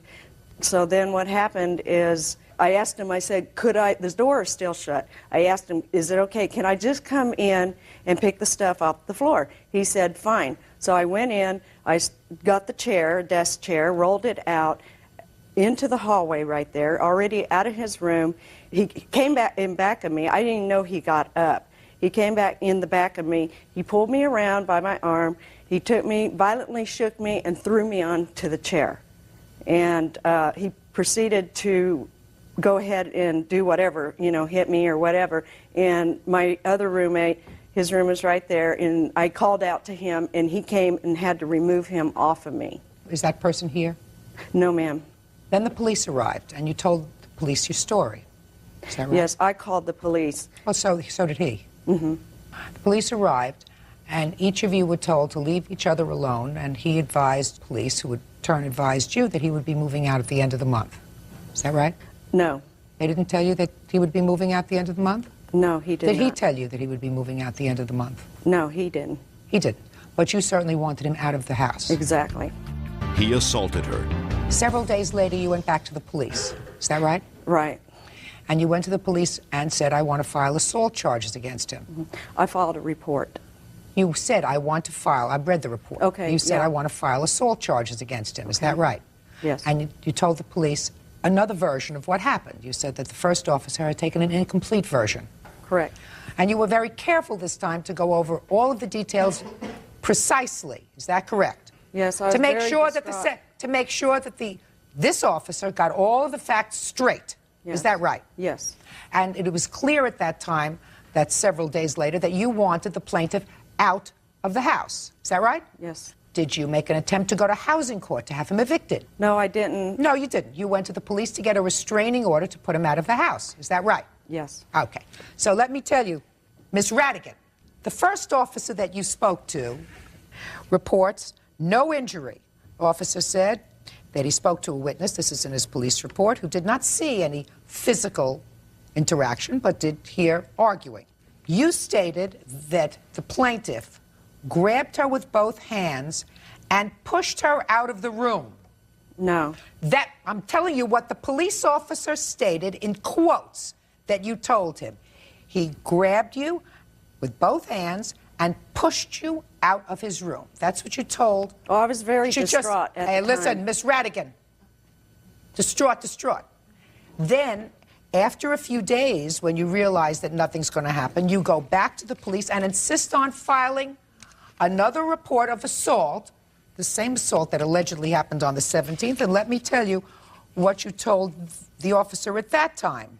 You say, grabbed her by both arms and pushed me down on the floor.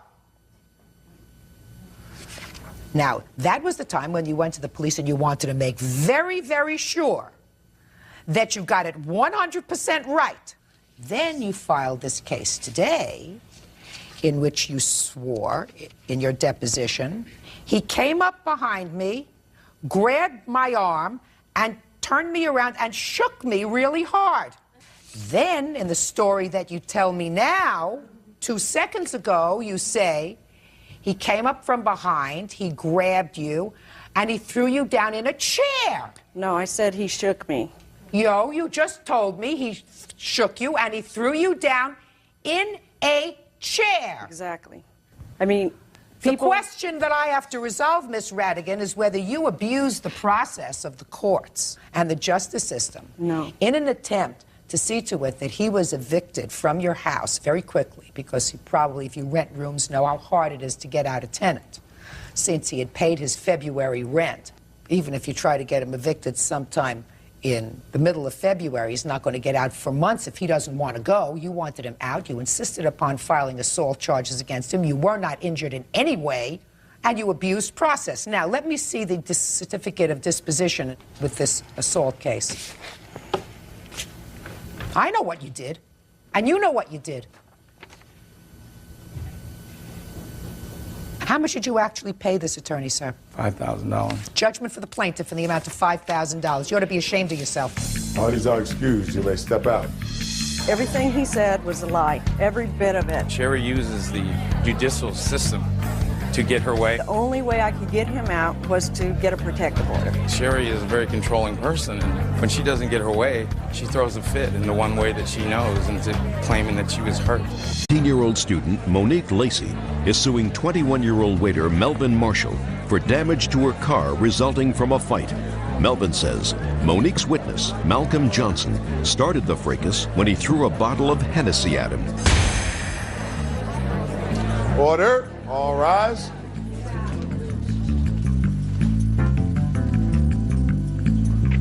Now, this is case number 466 on the calendar in the matter of Lacey versus Marshall.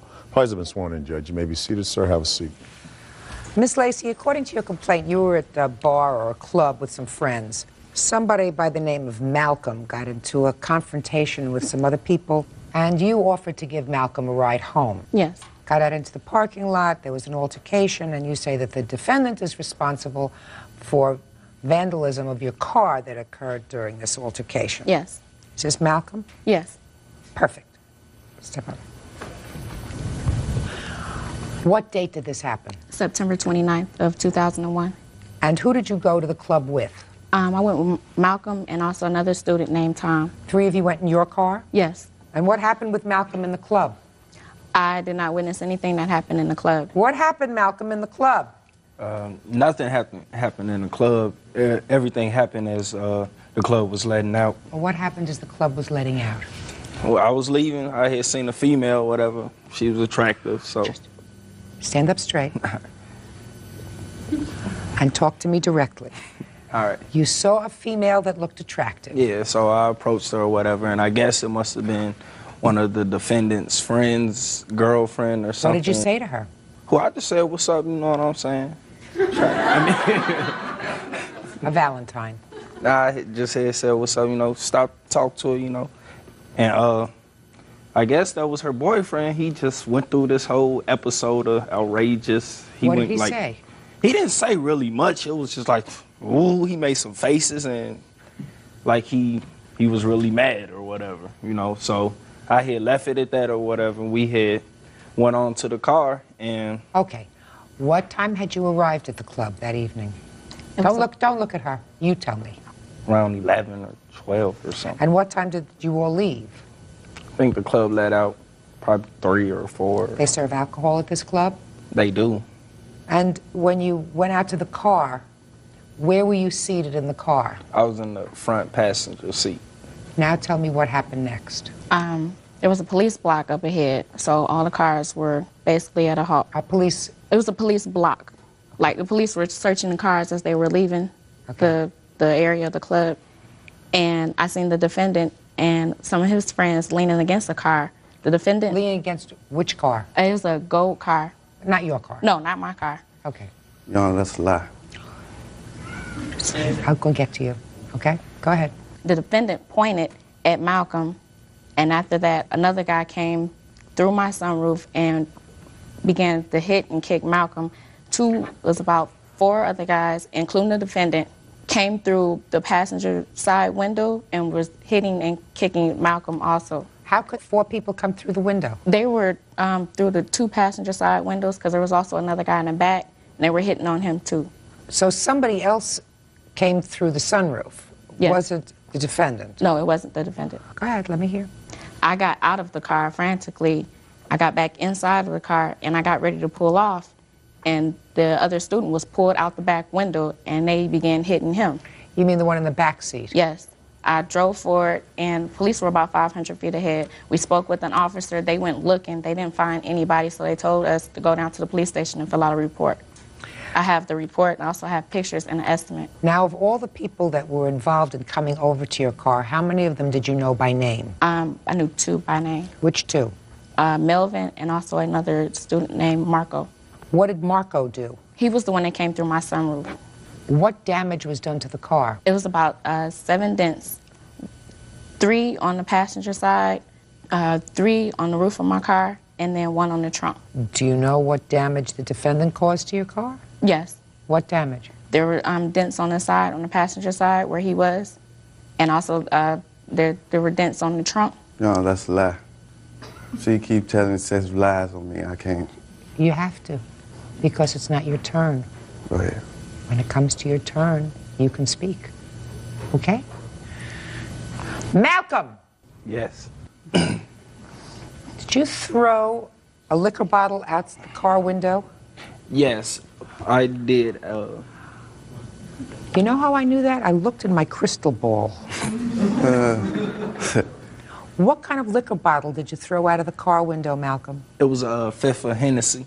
Is there any reason why you threw it out of the car window? Yeah, because I believe it was this gentleman. They went, once him and his friends or whatever, they approached the car, whatever, they were telling me to get out or whatever. I wasn't getting out, and one of them swung, you know what I'm saying? And I hit the fifth, so I threw it out there, you know. So you threw out the bottle of Hennessy, and they were actually standing right near the car? No, I threw it out after one of the men had swung at me. Well, you were sitting in the car. Yeah. So he must have been close enough to swing at you. Yeah. And in response, you threw the bottle out of the car? Yes. Hennessy at him. All right, Mr. Marshall. Now, see, because patient people always get rewarded, Mr. Marshall, I want to hear your version of the events. Okay, we were at the club one Saturday night. The defendant was hollering at my homeboys. Now listen to me. I want you to speak slowly, speak clearly, so that I can understand you. And I want to tell you, I'm going to give you a clue. I'm older than 21, but I don't always get the vernacular, the language. So I don't understand homeboy. I understand friend, buddy. All right? Okay. And I know you can do it. Well, he was hollering at my buddies. He was what? He was talking to my buddy's girlfriend. Yes! See, you made it so that we could understand each other. Go. He was talking to my buddy's girl at the club, right? My buddy didn't like it, so he got upset. So he was talking to him. I guess they got into a confrontation, argument outside the club. The club was over with. It just let out. Monique, plaintiff, she left the club. I guess they had a roadblock or something up the street. So they came back through. When they came, what do you mean they came back through? I mean, they had to, I guess she didn't have license or insurance, so she couldn't get through. I don't know. Whatever. So she went Yeah. out. Your Honor, that's not true. Just a second. So she went out and then they came back? Yeah, they came back. Okay. When they came back, plaintiff was running off at the mouth, calling me. Who, the plaintiff was? I mean, She was? Malcolm. Malcolm isn't the plaintiff. Malcolm was a witness. Oh, well, the witness. Okay, he was running off at the mouth, calling. At you? Using profane language. At you? At all of us. At all. I believe that. He was. You want me to tell you what he said? Yes. He called. You ain't no good, and all that, So I took it personally. This Malcolm? This Malcolm. That's not true. This Malcolm. Yes, it is. Thank you, ma'am. Okay. Sure so it is. When they came back through, he threw a bottle. He threw a bottle? He threw a bottle. I wasn't involved in the confrontation that he had with my buddy. I wasn't involved in it. But when he threw the bottle, it hit me. Basically, that was it. No. We haven't got to the car yet. So what That was happened? it. Just a second. Look at me. She pulled up in the car, right? Okay. Okay, he throws the bottle. He throws now, the bottle. And hits you. Now you're involved. I'm involved. Yeah. What was the next thing that happened? Punches were thrown. How were punches thrown? I guess he got in an argument with my buddy, right? So I Now, guess somebody had to approach the car. Who approached the car? my buddy approached the car. And what about you? I was standing next to him. So you approached the car too? Yeah. I don't want to have to play guessing games with you. You and your buddy approached the car. Yeah. Did you try to hit him? No, ma'am. What were you doing at the car? I approached the car because my buddy, they were having another conversation, talking to each other, you know. Who dragged the passenger in the rear out of the car? Who dragged him out? Yeah. I don't know who dragged him out. Well, you were with a bunch of people. It was so many people out there, Your Honor. It was about 10 or 15 people.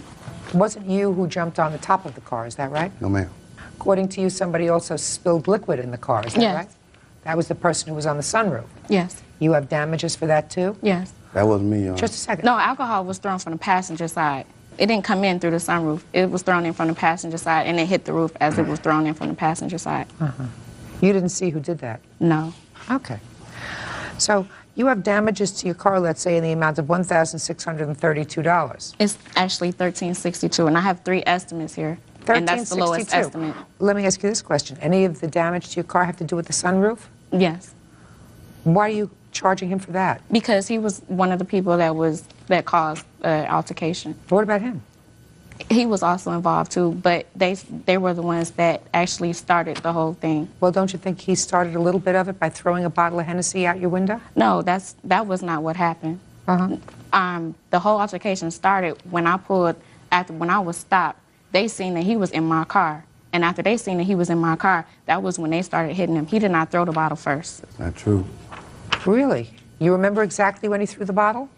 He threw the bottle after they started hitting him because his feet were hanging out the window. He was trying to kick them as they were hitting him. His feet were sticking out the window? Yes. Was he pretty drunk? I'm not sure. Yes, ma'am. I didn't see him inside of the club. They were drinking He didn't Hennessy, seem you like know. he was inside. Well, he walked out with a bottle of Hennessy. I was not drunk. They were still drinking when the altercation happened, Your Honor. That's a lie, Your Honor. Of course they were. That's why, what do you think he brought the bottle of Hennessy outside for? Thank you, ma'am. We had it before we went to the club. It was in the car, and we went into the club. Oh, so you were drinking in the car? No. The bottle was from we were at a previous person's house before we went to the club, and that was where the bottle was from. Where had it been stashed while you were in the club? In the car. Where in the car? In the... It was in the trunk. So I want to know how your friend Malcolm over here got the bottle in the front passenger seat. He got it out as we were leaving. You got a quick answer. That's not the way things go. If he was going to take the bottle of Hennessy, he would have gotten in the car. There was an altercation. You want to get in the car and get out as fast as you can. You don't go in the trunk of the car to get out a bottle. No, he had got it out before the altercation. As we were coming to the car, he got the bottle out then because he was taking it back with him to his room. It was his bottle. Of course, but you do that when you get home. Not if you've just had words inside a club. That doesn't make sense to me. It was outside the club, and it wasn't like we could just leave right then and there because there was so many cars and one way out. So I had got the bottle out, poured me a little something. In the car? Yeah. Yeah. They just said they wasn't drinking, y'all. I know he did. I ain't say I wasn't drinking. I ain't say I wasn't drinking. I asked if you were drinking in the car. I wasn't drinking yet. You said you just took it out and poured yourself a little something. Yeah. I poured some. I didn't even get a chance to drink none. Well, what'd you pour it in? Huh? What'd you pour it in? In cups. Cups that I had before when we left the house. You took it out of the trunk, and in the trunk you also had some glasses for it. Yeah, the same cup I had when we left our friend's house. And so you were pouring it into the cup. Yeah. And before you got a chance to drink it, people assaulted you. Yes. So that the liquid that you had in the cup must have gotten all over the car. I threw all that out when I threw the bottle, the cup. When they got to swinging, I threw it all out. Before or after you put your feet out of the window? When they came, approached, started swinging and stuff, I threw the bottle in the cup. They came back, and that's when I put it out, because I leaned to the side over, like, really. My face was over towards her side of the car, whatever, and that's when I was kicking out the window. Mm-hmm. You remember all this clear as a bell? Yes, I remember this. Oh. And he been drinking. Okay, listen. Mr. Marshall, you'd been drinking too, sir. But see, You've been drinking too, sir, is Yes, that ma'am. right? Okay. So, some of the damage that got done to the car was done perhaps by Mr. Marshall, but not all of it. He's not going to be responsible for all of it. He in fact was the leader of the whole thing. No, he was the person who pointed at him inside of my car. So what? He caused the whole thing, basically. I don't think Since so. he pointed, he showed them where Mr. Johnson was. So he has to be responsible for part of this damage, but you certainly know some of the other people, and you know the rest of them, right? I know some of them, y'all. Good, perfect. We know one of them's name is Marco, because that's somebody that you know who you can sue, right? Yes. That's one. And the person who was on the roof of the car, who was that? I don't know. I was drinking, y'all. This is going to get you off the hook, Mr. Marshall, for some money. Names, it was, one of them was Jason. Jason what? Huh? Jason what? Jason what? Where do you know him from? I know him from where I'm from. You work with him? Do you know No, him I from don't school? work with him. Just know him. Just know him? Just know him. You know a Jason? No. Who else? Another one was Sylvester. That was the one that he got into it with. Oh, Sylvester, that's who we want to know. What's Sylvester's last name? Excuse me, ma'am, he is lying because I spoke with the officer who was there on the point, and he gave me a couple of the other names. I don't know them, but the officer was a person that was from Tuskegee, and he knew a couple of their grandmothers. He knew their first and last names, and Jason wasn't mentioned. I have a police report with names on there. Stay there. Oh, sorry. Thank you. I don't do much, but... That's not true. It was about 10 or 15 people, y'all. You know somebody by the name of Jeter? I know him, yeah. Jeter have a last name? That's his last name. His last name is Jeter? Yeah. What about Tommy? No, I don't know that. Chris? I don't know Chris. Did the person who you got into the fight with in the club about the girlfriend, was he one of the people out of the car? I didn't get into it with anyone in the club. I don't mean fight, I mean an argument. I'm verbal. saying I didn't get into it with Verbal. anyone in Verbal the club. altercation. It was- On the way outside of the club. Yes, he was out there. What did he do? He was swinging and, swinging at me and everything. He was swinging at you? Yeah. Where was he standing with relation to where he was standing? From what I remember, they were on the side, like on the passenger side, right there.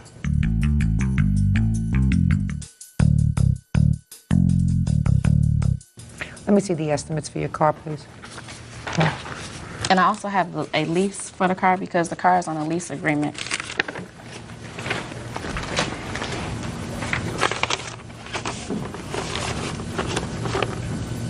The windshield glass was broken? Yes. Who broke the windshield glass? That happened as I was pulling out. Well, how did that happen? I'm not sure, Your Honor. They were drunk, Your Honor. Who was drunk? Both of them. Ma'am, I was the designated driver for the night, so I had no alcohol in my system. I don't think she was drunk, sir, and you don't even know that, so why would you say that? I saw her with a cup, Your Honor.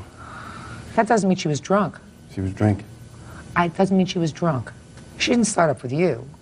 All you guys were the ones who caused the trouble.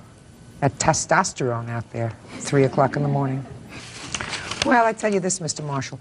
We know one other person's name, and that's Marco. And if he was jumping up and down on the hood of the car, may have also scratched or cracked the windshields. That's a possibility. What he told another person was that it was not his fault and I shouldn't have had, excuse my French, his in my car in the first place. Well, then I think you have to sue him. I'm pressing charges. Good.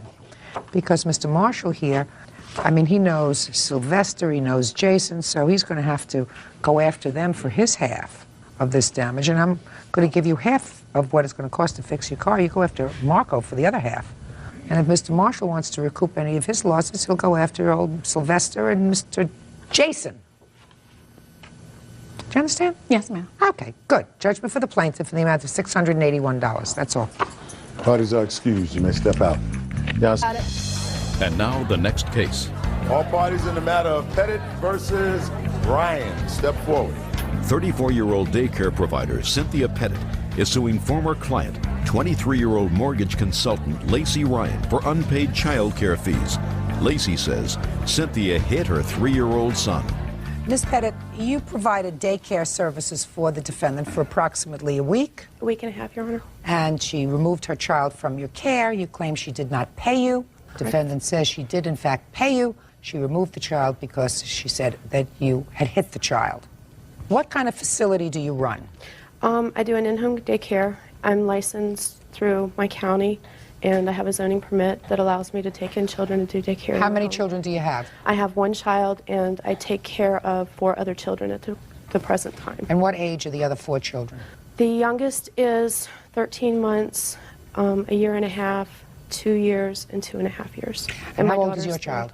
He just turned 3. And what date did you bring your son to the plaintiff's home? I believe it was November 19th. Okay, and what was your financial arrangement with the defendant? My contract states that I get paid on Mondays, $150 for the week. She came in on a Monday. You have a copy of the contract? Yes, ma'am. May I see it, please? She came in on a Monday, told me that she was going to start working on Tuesday. I told her, I said, you know, I understand that it's tight right now with you starting a new job. I said, if you want, I'll let you pay me the following Monday. This is not a contract. This is that she understands the terms and conditions of child care policy. I don't do a month. You have a contract that provides for termination, illness, emergency, and there is a place for her to sign here. Okay, so you brought the child in on Monday and she said she can't pay you until the following week, and you said okay. Mm-hmm. So you took care of the child from Monday through Friday. From Tuesday and Wednesday. Thursday was Thanksgiving. I told her I was open for business on Friday, and she said she wasn't going to bring him in because it was Thanksgiving holiday. I said, I will not charge you for Thanksgiving Day. But so Tuesday and Wednesday. And Friday, we agreed because I was open for business, but she chose not to bring him. And when the next week did you take care of the child? Monday, Tuesday, Wednesday, and Thursday. Friday, she did not show. So you actually took care of the child for 6 days. Is that right? Yes, ma'am. Okay. And you say she did not pay you any money? No, ma'am. And you say you paid her money? I paid her for the full 2 weeks, even though she didn't watch him for the full 2 weeks. Prove it. I paid her in cash. Well, tell me about it. She watched him the first week, Monday, Tuesday, Wednesday. I think Thursday was Thanksgiving that she didn't watch him. Well, Thursday is always Thanksgiving, or Thanksgiving is always on a Thursday. So, but the rest of the week I didn't bring him. And the arrangement was to pay her the following Friday when I got paid. I took him Monday, Tuesday, and Wednesday. When I took my son there, he started screaming, no Cindy's house, no Cindy's house. I took him anyway. I picked him up early that day. When I picked him up, he was crying. He said he didn't want to go back. The next morning, I went to take him. That was a Thursday. As soon as we pull up, like in the same vicinity as her home, my son, he's 3, starts screaming, no, I don't want to go to Cindy. Cindy hit me like that. Cindy hit me like that, like 4 or 5 times. So I turned right back around, took him home, ended up quitting my job because of it, because I didn't want my son to feel threatened. That Friday, my girlfriend came down, got a cash advance from her credit card, gave me $300. We were at my house. Robert was there, and me and her drove over to Cindy's house. I had 3 $100 bills in an envelope. I knocked on the door, handed it to her, and walked away. Monday, I didn't show up. She called and asked where he was. I said, I'm not bringing him back. He says that you hit him. Let me tell you why I have reservations about your story, Miss Ryan. Because according to you, on Thursday, you did not bring the child there because you said your son complained that the plaintiff had hit him in the mouth. Mm-hmm. It doesn't ring true to me that even though your son said that to you, the next day you would make arrangements to go and get $300, which is 2 full weeks of daycare when the child was only there for 6 days, and just walk up to her house without so much as a call. She didn't call you. Well, she had been calling me prior to that, all day Thursday and Friday. She had called me, and she called my boyfriend, Robert. And what did she say when she called? She said that she was going to take us to court. We can do this the easy way or the hard way. Why was she going to take you to court? Because she wanted, I told her that I would pay her on Friday. I didn't get there till 6:30, court till 7 at night. We weren't even home. All I have day records of she her phone called calls there. of what was said between whom and how many times I had been hung up on. My husband was there when they were hanging up the phone. We actually used my husband's Nextel to make the calls because when we were calling from the house, they would not answer the phone. Well, you prepared these? Yes, ma'am. Oh, I don't want to read them. Okay, Ms. Pettit, you do not have a signed contract with her that requires her to give you any notice at all. You may think you have a contract, but you do not have a signed contract. So forget the notice provision. By the way, Ms. Ryan, did your son start daycare again anywhere? Yes, he's in kindercare now. And when did he start kindercare? The week of December 22nd. So it was really just for a few weeks that he was out of daycare? Mm-hmm. Okay. And you had quit your job, you said? Yes. Are you back working now? Yes. Okay. She took care of your son for 6 days. 6 days at $30 a day is $180. That's what you owe her. Judgment for the plaintiff. That's all. Parties are excused. You may step out. Now, this is case number 66 on the calendar in the matter of Townsend versus Johnson-Jones. You're welcome, Judge. Parties have been sworn in, Judge. You may be seated. Miss Townsend, you own a car. Yes. And your car was parked in front of your house. Yes, ma'am. You didn't see what happened, but all you know is somebody hit your car. Yes, ma'am. That's correct.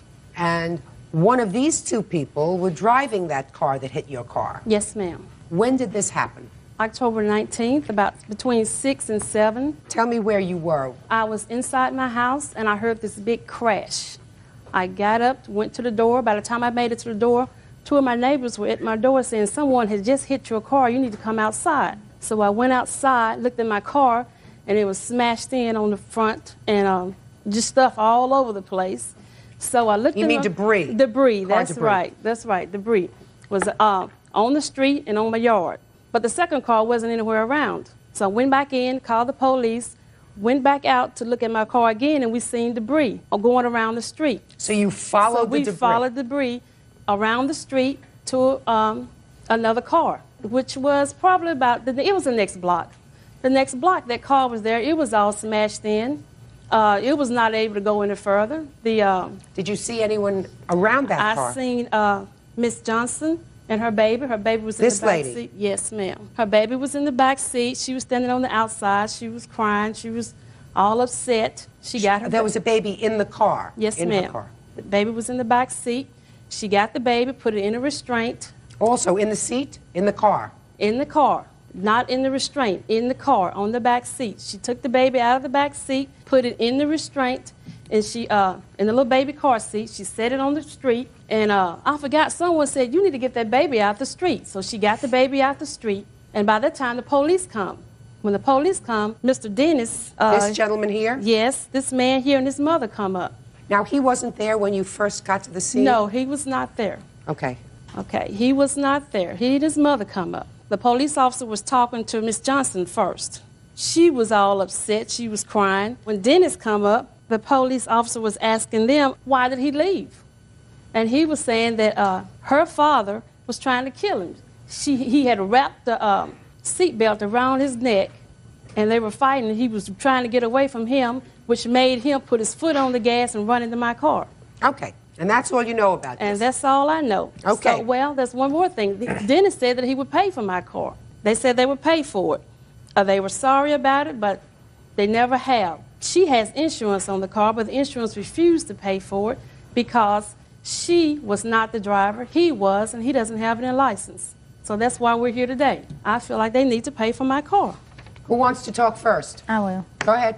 Okay, first of all, I was standing in the front yard. My dad chased him down the street and grabbed Chased who down the street? him. He was driving. Is he your boyfriend? Yes, ma'am. Is he the father of this baby? Yes, ma'am. That was in the back seat of the car? Yes. And the baby was in a restraint, but by the time she'd gotten there, I'd gotten the baby out of the car and was sitting in the back seat holding the baby.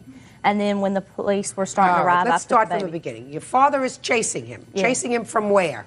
From my house. Where was the baby when your father was chasing him? In the back seat of the car. What was the baby doing in the car? Because me and him and the baby were fixed to leave, but I went in the house, and when I come back out, my dad had started chasing him, and Dennis was leaving to try to get away from him. Okay. You were planning to leave the house? Yes. Where was the car parked? In the street in front of the house. Who brought the baby outside? We had just come to the house. We had been off, and we were going to go back off, but I was stopping at the house to get something, so I had just had her So the in two of you car. had just driven to your father's house? Yes. From where? I believe we were at the movies. You went to the movies with a baby? How old's your baby? She's 17 months. So you don't remember where you were coming from? No, ma'am, but a lot of stuff happened that night. No. Now, you were just stopping off at your father's to get something? Yes. The baby is in the back seat of the car? In a car seat. I hear you. The baby is in the back seat of the car? Yes, ma'am. Who got out of the car first? I did. From what side of the car? The passenger side. So Mr. Jones was driving the car? Yes, ma'am. I never got... I didn't speak to you yet. And the car is registered in your name? Yes, ma'am. You live with Mr. Jones? No, ma'am. Where do you live? At my parents' house. And where does he live? At his mom's house. Does Mr. Jones have a valid driver's license? No, ma'am. No. So why were you letting him drive your car? He bought it. Why doesn't he have a driver's license? If he has enough money to buy a car, why doesn't he have enough sense to get a driver's license so that he can drive it? I don't know. I don't... Has he been arrested? No, ma'am. Has a DUI? No, ma'am. He owes child support? No, ma'am. Then why don't you have a driver's license? I don't know, ma'am. What do you mean you don't know? Did you ever have a driver's license? No, ma'am. What do you do for a living? Heating and cooling. Heating and cooling. Yes, ma'am. Is that where you made your money from to buy this car? Yes, ma'am. You work for somebody else? Yes, ma'am. When was the last time you filed tax returns? Look at me. When was the last year you filed tax returns? Probably 99, 2000. Don't you think you live in a country that has rules and regulations? Now, how would I know to ask you that question? Because somebody that's stupid enough not to have a driver's license and drive a car is also dumb enough to work and not pay taxes. And I say that to you, sir, because of the defense that you registered in your answer, which I find fascinating. I'm going to get to the thrust of this story a little quicker. You went inside, your father started to have an argument with the two of you, or just with him? Him. About what? A statement that Dennis had made that he said was false. You mean that since your father was doing something wrong? Yeah. All right. So they had an argument. Yes. And then Dennis did what? Did he run out of the house? He wasn't in the house. He was outside. Still in the driver's seat of the car? Yeah. So your father ran out and grabbed him? I wasn't outside at the time that Oh, now Dennis is going to tell me. So what happened, Dennis?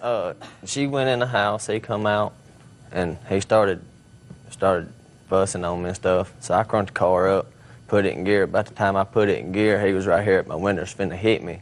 But I give it a little gas, and he grabbed my seat belt.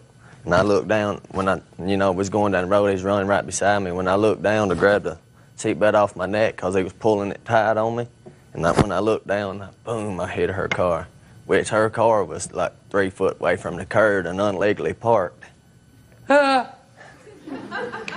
his defense, Bird. His defense is he's not responsible because her car was parked the wrong way on the street. Oh, that's his defense. That's good. Judge Judy continues in a moment. How can you dare to say that this accident occurred because her car, which was stationary, that, you know what that means? That means standing still, not moving. And later today, He said that he had gotten himself arrested for a mistaken identity, is what he told me. He got himself arrested for a mistaken identity? Mm-hmm. I didn't know the last time I looked in the penal law that that was a crime. real cases, real people. Judge Judy. Janice Townsend claims Leanne Johnson and her boyfriend, Dennis Jones, hit her parked car and fled the scene. Dennis says Leanne's angry father was chasing him when he lost control of his vehicle. How can you dare to say that this accident occurred because her car, which was stationary, that, you know what that means? That means standing still, not moving. And you, who don't have a driver's license, who's not allowed to be behind the wheel, is not responsible. You want to explain that to me? If you weren't doing the wrong thing and driving a car, this wouldn't have happened. That's true. That's true. Oh, you have a picture of the damage to the car, please?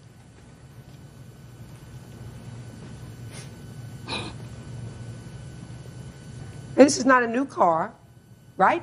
That's right. But you're entitled to have your car in the same condition as it was before Yes, ma'am. Mr. Wonderful over here hit it. Yes, ma'am. So even though it's expensive to put your car back into condition, you're entitled to it. How long have you been working at this heating and cooling company? For about a year. You paid in check or cash? Cash. Cash. Well, you better start saving your cash. Judgment for the plaintiff in the amount of $2,692.05. Thank you. Oh, these are excused. You may step out. I was thoroughly shocked. Yeah, I feel bad that it happened. My car was sitting in front of the house. I'm sorry we can't get along with her now. Minded its own business. When they were fighting, they hit my car. Don't be driving. Justice. 37-year-old trucker John Staley says during a visit with his sister, 38-year-old customer service rep Terry Thompson, she attacked him with a hammer. John says Terry lied to police and had him arrested for domestic violence. Mr. Staley, the defendant is your sister. Yes, ma'am. And according to your complaint, she filed a false police report causing you to be arrested, spending a day in jail. Those charges were subsequently dismissed, but you want her to pay for your lost wages. Yes, ma'am. Is that right? When did this incident occur that caused you to be arrested? August 9th, And where did it take place? at the defendant's home of residence. What were you doing there? On August 9th, I came home to my home, and I found my niece, my oldest niece, on the phone. Your oldest niece is your daughter? Yes. Go ahead. She was calling people on the phone, and she advised me that her car had broken down. She didn't have any money on her, and she needed help getting the car towed to get the car fixed. And she asked for my assistance. At the point, I didn't really have any money, but as we were discussing this, the tow truck showed up at my residence. So I told Lori to go with the tow truck driver to go get the car, have the vehicle towed, and I would go to the bank, withdraw money to pay for the towing. And Lori needed to go back to her mother's house, so I took Lori back to her mother's house, and that's what I was doing there. And what happened when you got there? I walked with Lori upstairs to the apartment. I stayed in the hallway. Your Honor, don't put your hand up yet. You'll have an opportunity to tell me your side of the story. I stayed in the hallway while Lori went in and got her things, and there was a discussion that Terry made about that I owed her an apology over an incident that took place 2 years ago. Have you spoken to your sister since? I haven't spoken to my sister since February or March of this year. But you were outside in the hallway. I was in the hallway of the apartment. She came out to the hallway? Yes, she did. To tell you she that wanted an apology, and she made some statements, and I told her she needed to get her facts straight on that issue, but I wasn't going to apologize for this incident. It's 2 years old, and there was no need, and I felt I was in the right of that incident. Okay. And she told me to leave, and I tried telling her that I needed to take Lori back to get her car, and she said, no, you're not. She demanded that I leave, and if I didn't leave, she was going to go in, get a hammer, and she was going to beat me with the hammer. And I said, fine. So I turned around, I started walking down the steps. I was on the second step when my sister tried shoving me down the stairs. As she was pushing for me from behind, I turned around with my arm, I raised my arm in defense, and at the same time, I tried to maintain my balance on the stairwell. Had she gotten the hammer? Not at that point. She got hysterical and everything. She started screaming out loud, and she ran back into her apartment, and I started walking down the stairs, and I was at the first turnaround. There's 3 flights of stairs, and there's a turnaround at one point, and that's when she emerged with the hammer from the apartment. Did she come down the stairs to Yes, where she you did. were? I started running down the stairs. I was at the bottom of the stairs when we came together, and she went to swing the hammer, and I put my hands up in a high blocking fashion, and the hammer caught my right forearm, and then I returned a kick to Terry, kicking her away from me, and this bought me a couple seconds to get out the door. Terry then chased me out the door, and I turned and I tossed my keys at Terry. I missed Terry, and my keys went into the bushes on the east side of the doorwell. And then she continued to swing the hammer, and she started yelling to her neighbors, call 911, I'm being assaulted, as she was swinging the hammer. Did you report this to the police? Yes, I did. When? What happened was Lori came out, and I ended up taking Lori back to her car. When did you report this to the police? After I dropped my niece off at her car, I went straight to the sheriff's department. And what happened when you got there? They interviewed me, and I told them about the apology and told them the story. Told them the story. They said they had to talk to Terry about the hammer because she didn't originally tell them about the hammer. And they come back and they said she admitted to using the hammer and that I admitted to kicking her. And as far as they were concerned, this was mutual combat, and their policy is to take one of us to jail. They elected me because I was already there. And subsequently the charges were dismissed. Yes, ma'am. Let me see your paperwork, please. Now, Ms. Thompson, you tell me your version of these events, please. He's been told several times, this would meaning the 5th time of this year, that he doesn't need to be over harassing me or coming over to my apartment. There's no reason for him to be over there since we do not get along. There's been a few domestic disputes in the past. Whatever. Your daughter came home to gather some stuff. Your brother is standing outside in the hallway of your apartment. What happened from there? Okay. Well, I buzzed my daughter to get in. I only seen my daughter get in. Fine. Your brother is standing in the landing. He pushed his way in my apartment. Where was he in the apartment? He was standing in the living room. Is the living room as soon as you enter into the door? Yep. Fine. Okay. So he's standing in the living room. What happened next? He was trying to say hi, and he was being very much agitating and aggressive. And I said, why are you here? You know, you don't get along. We don't get along. What did he tell you? He was very much trying to say hi, like, No, you know, no, Miss very jumping Thompson. up and down. Miss Thompson, pay careful attention to me. Okay. He was there because he had brought your daughter there, right? He could have waited in the car. Just a second. Answer my question. Yes. He was there because he brought your daughter there. Yes. And he was waiting for her. No. He took her back to get her car. That's correct. Right. She got her things, and eventually, after this altercation, she left with him. Is that right? It's correct. Now, I want you to tell me about this hammer that you admit that you hit him with. First, he punched me first before I got a chance. Where did that take place? It happened in the hallway. What level of the staircase did it happen where he punched you? On the second level. Was he in front of you or behind you? He was in front of me. What were you doing following him out of the building? He was still agitating me the whole way. What were you doing following him as he was leaving the building? Your Honor, he's constantly over in my apartment. I don't care about constantly over. I'm asking you, he's leaving. You told him to leave. He's on his way down the stairs. Right, agitatingly. Not agitating, leaving the building. Whether he's leaving the building and he's saying words to you or he's not saying words to you, he's leaving. If he was agitating you, you close your door to your apartment, you say, my goodness, I'm glad he's out of here. You close the door, case closed. What were you following him for? To make sure I didn't want him to come back. Oh. When did you get the hammer? I got it out from my closet in my apartment. What did you call the police for? I've constantly called the police. I don't care constantly. What did you call the police for today, that day? Because he was over again at my apartment harassing me.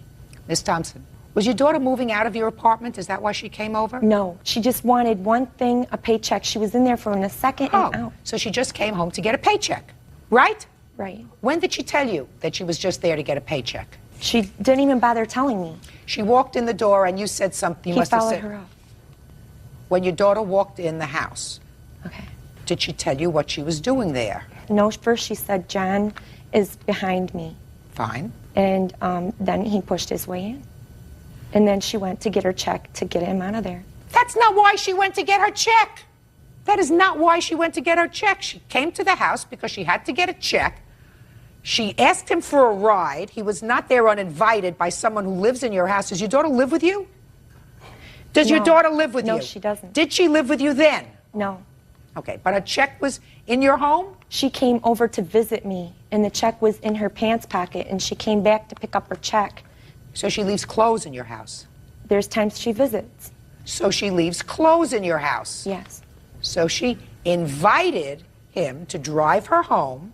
She walked in and said to you, John's behind me. Not John's behind me, he's stalking me. He followed me here in order to hurt you. Yes, he did, Your Honor. No, he didn't, Miss Thompson.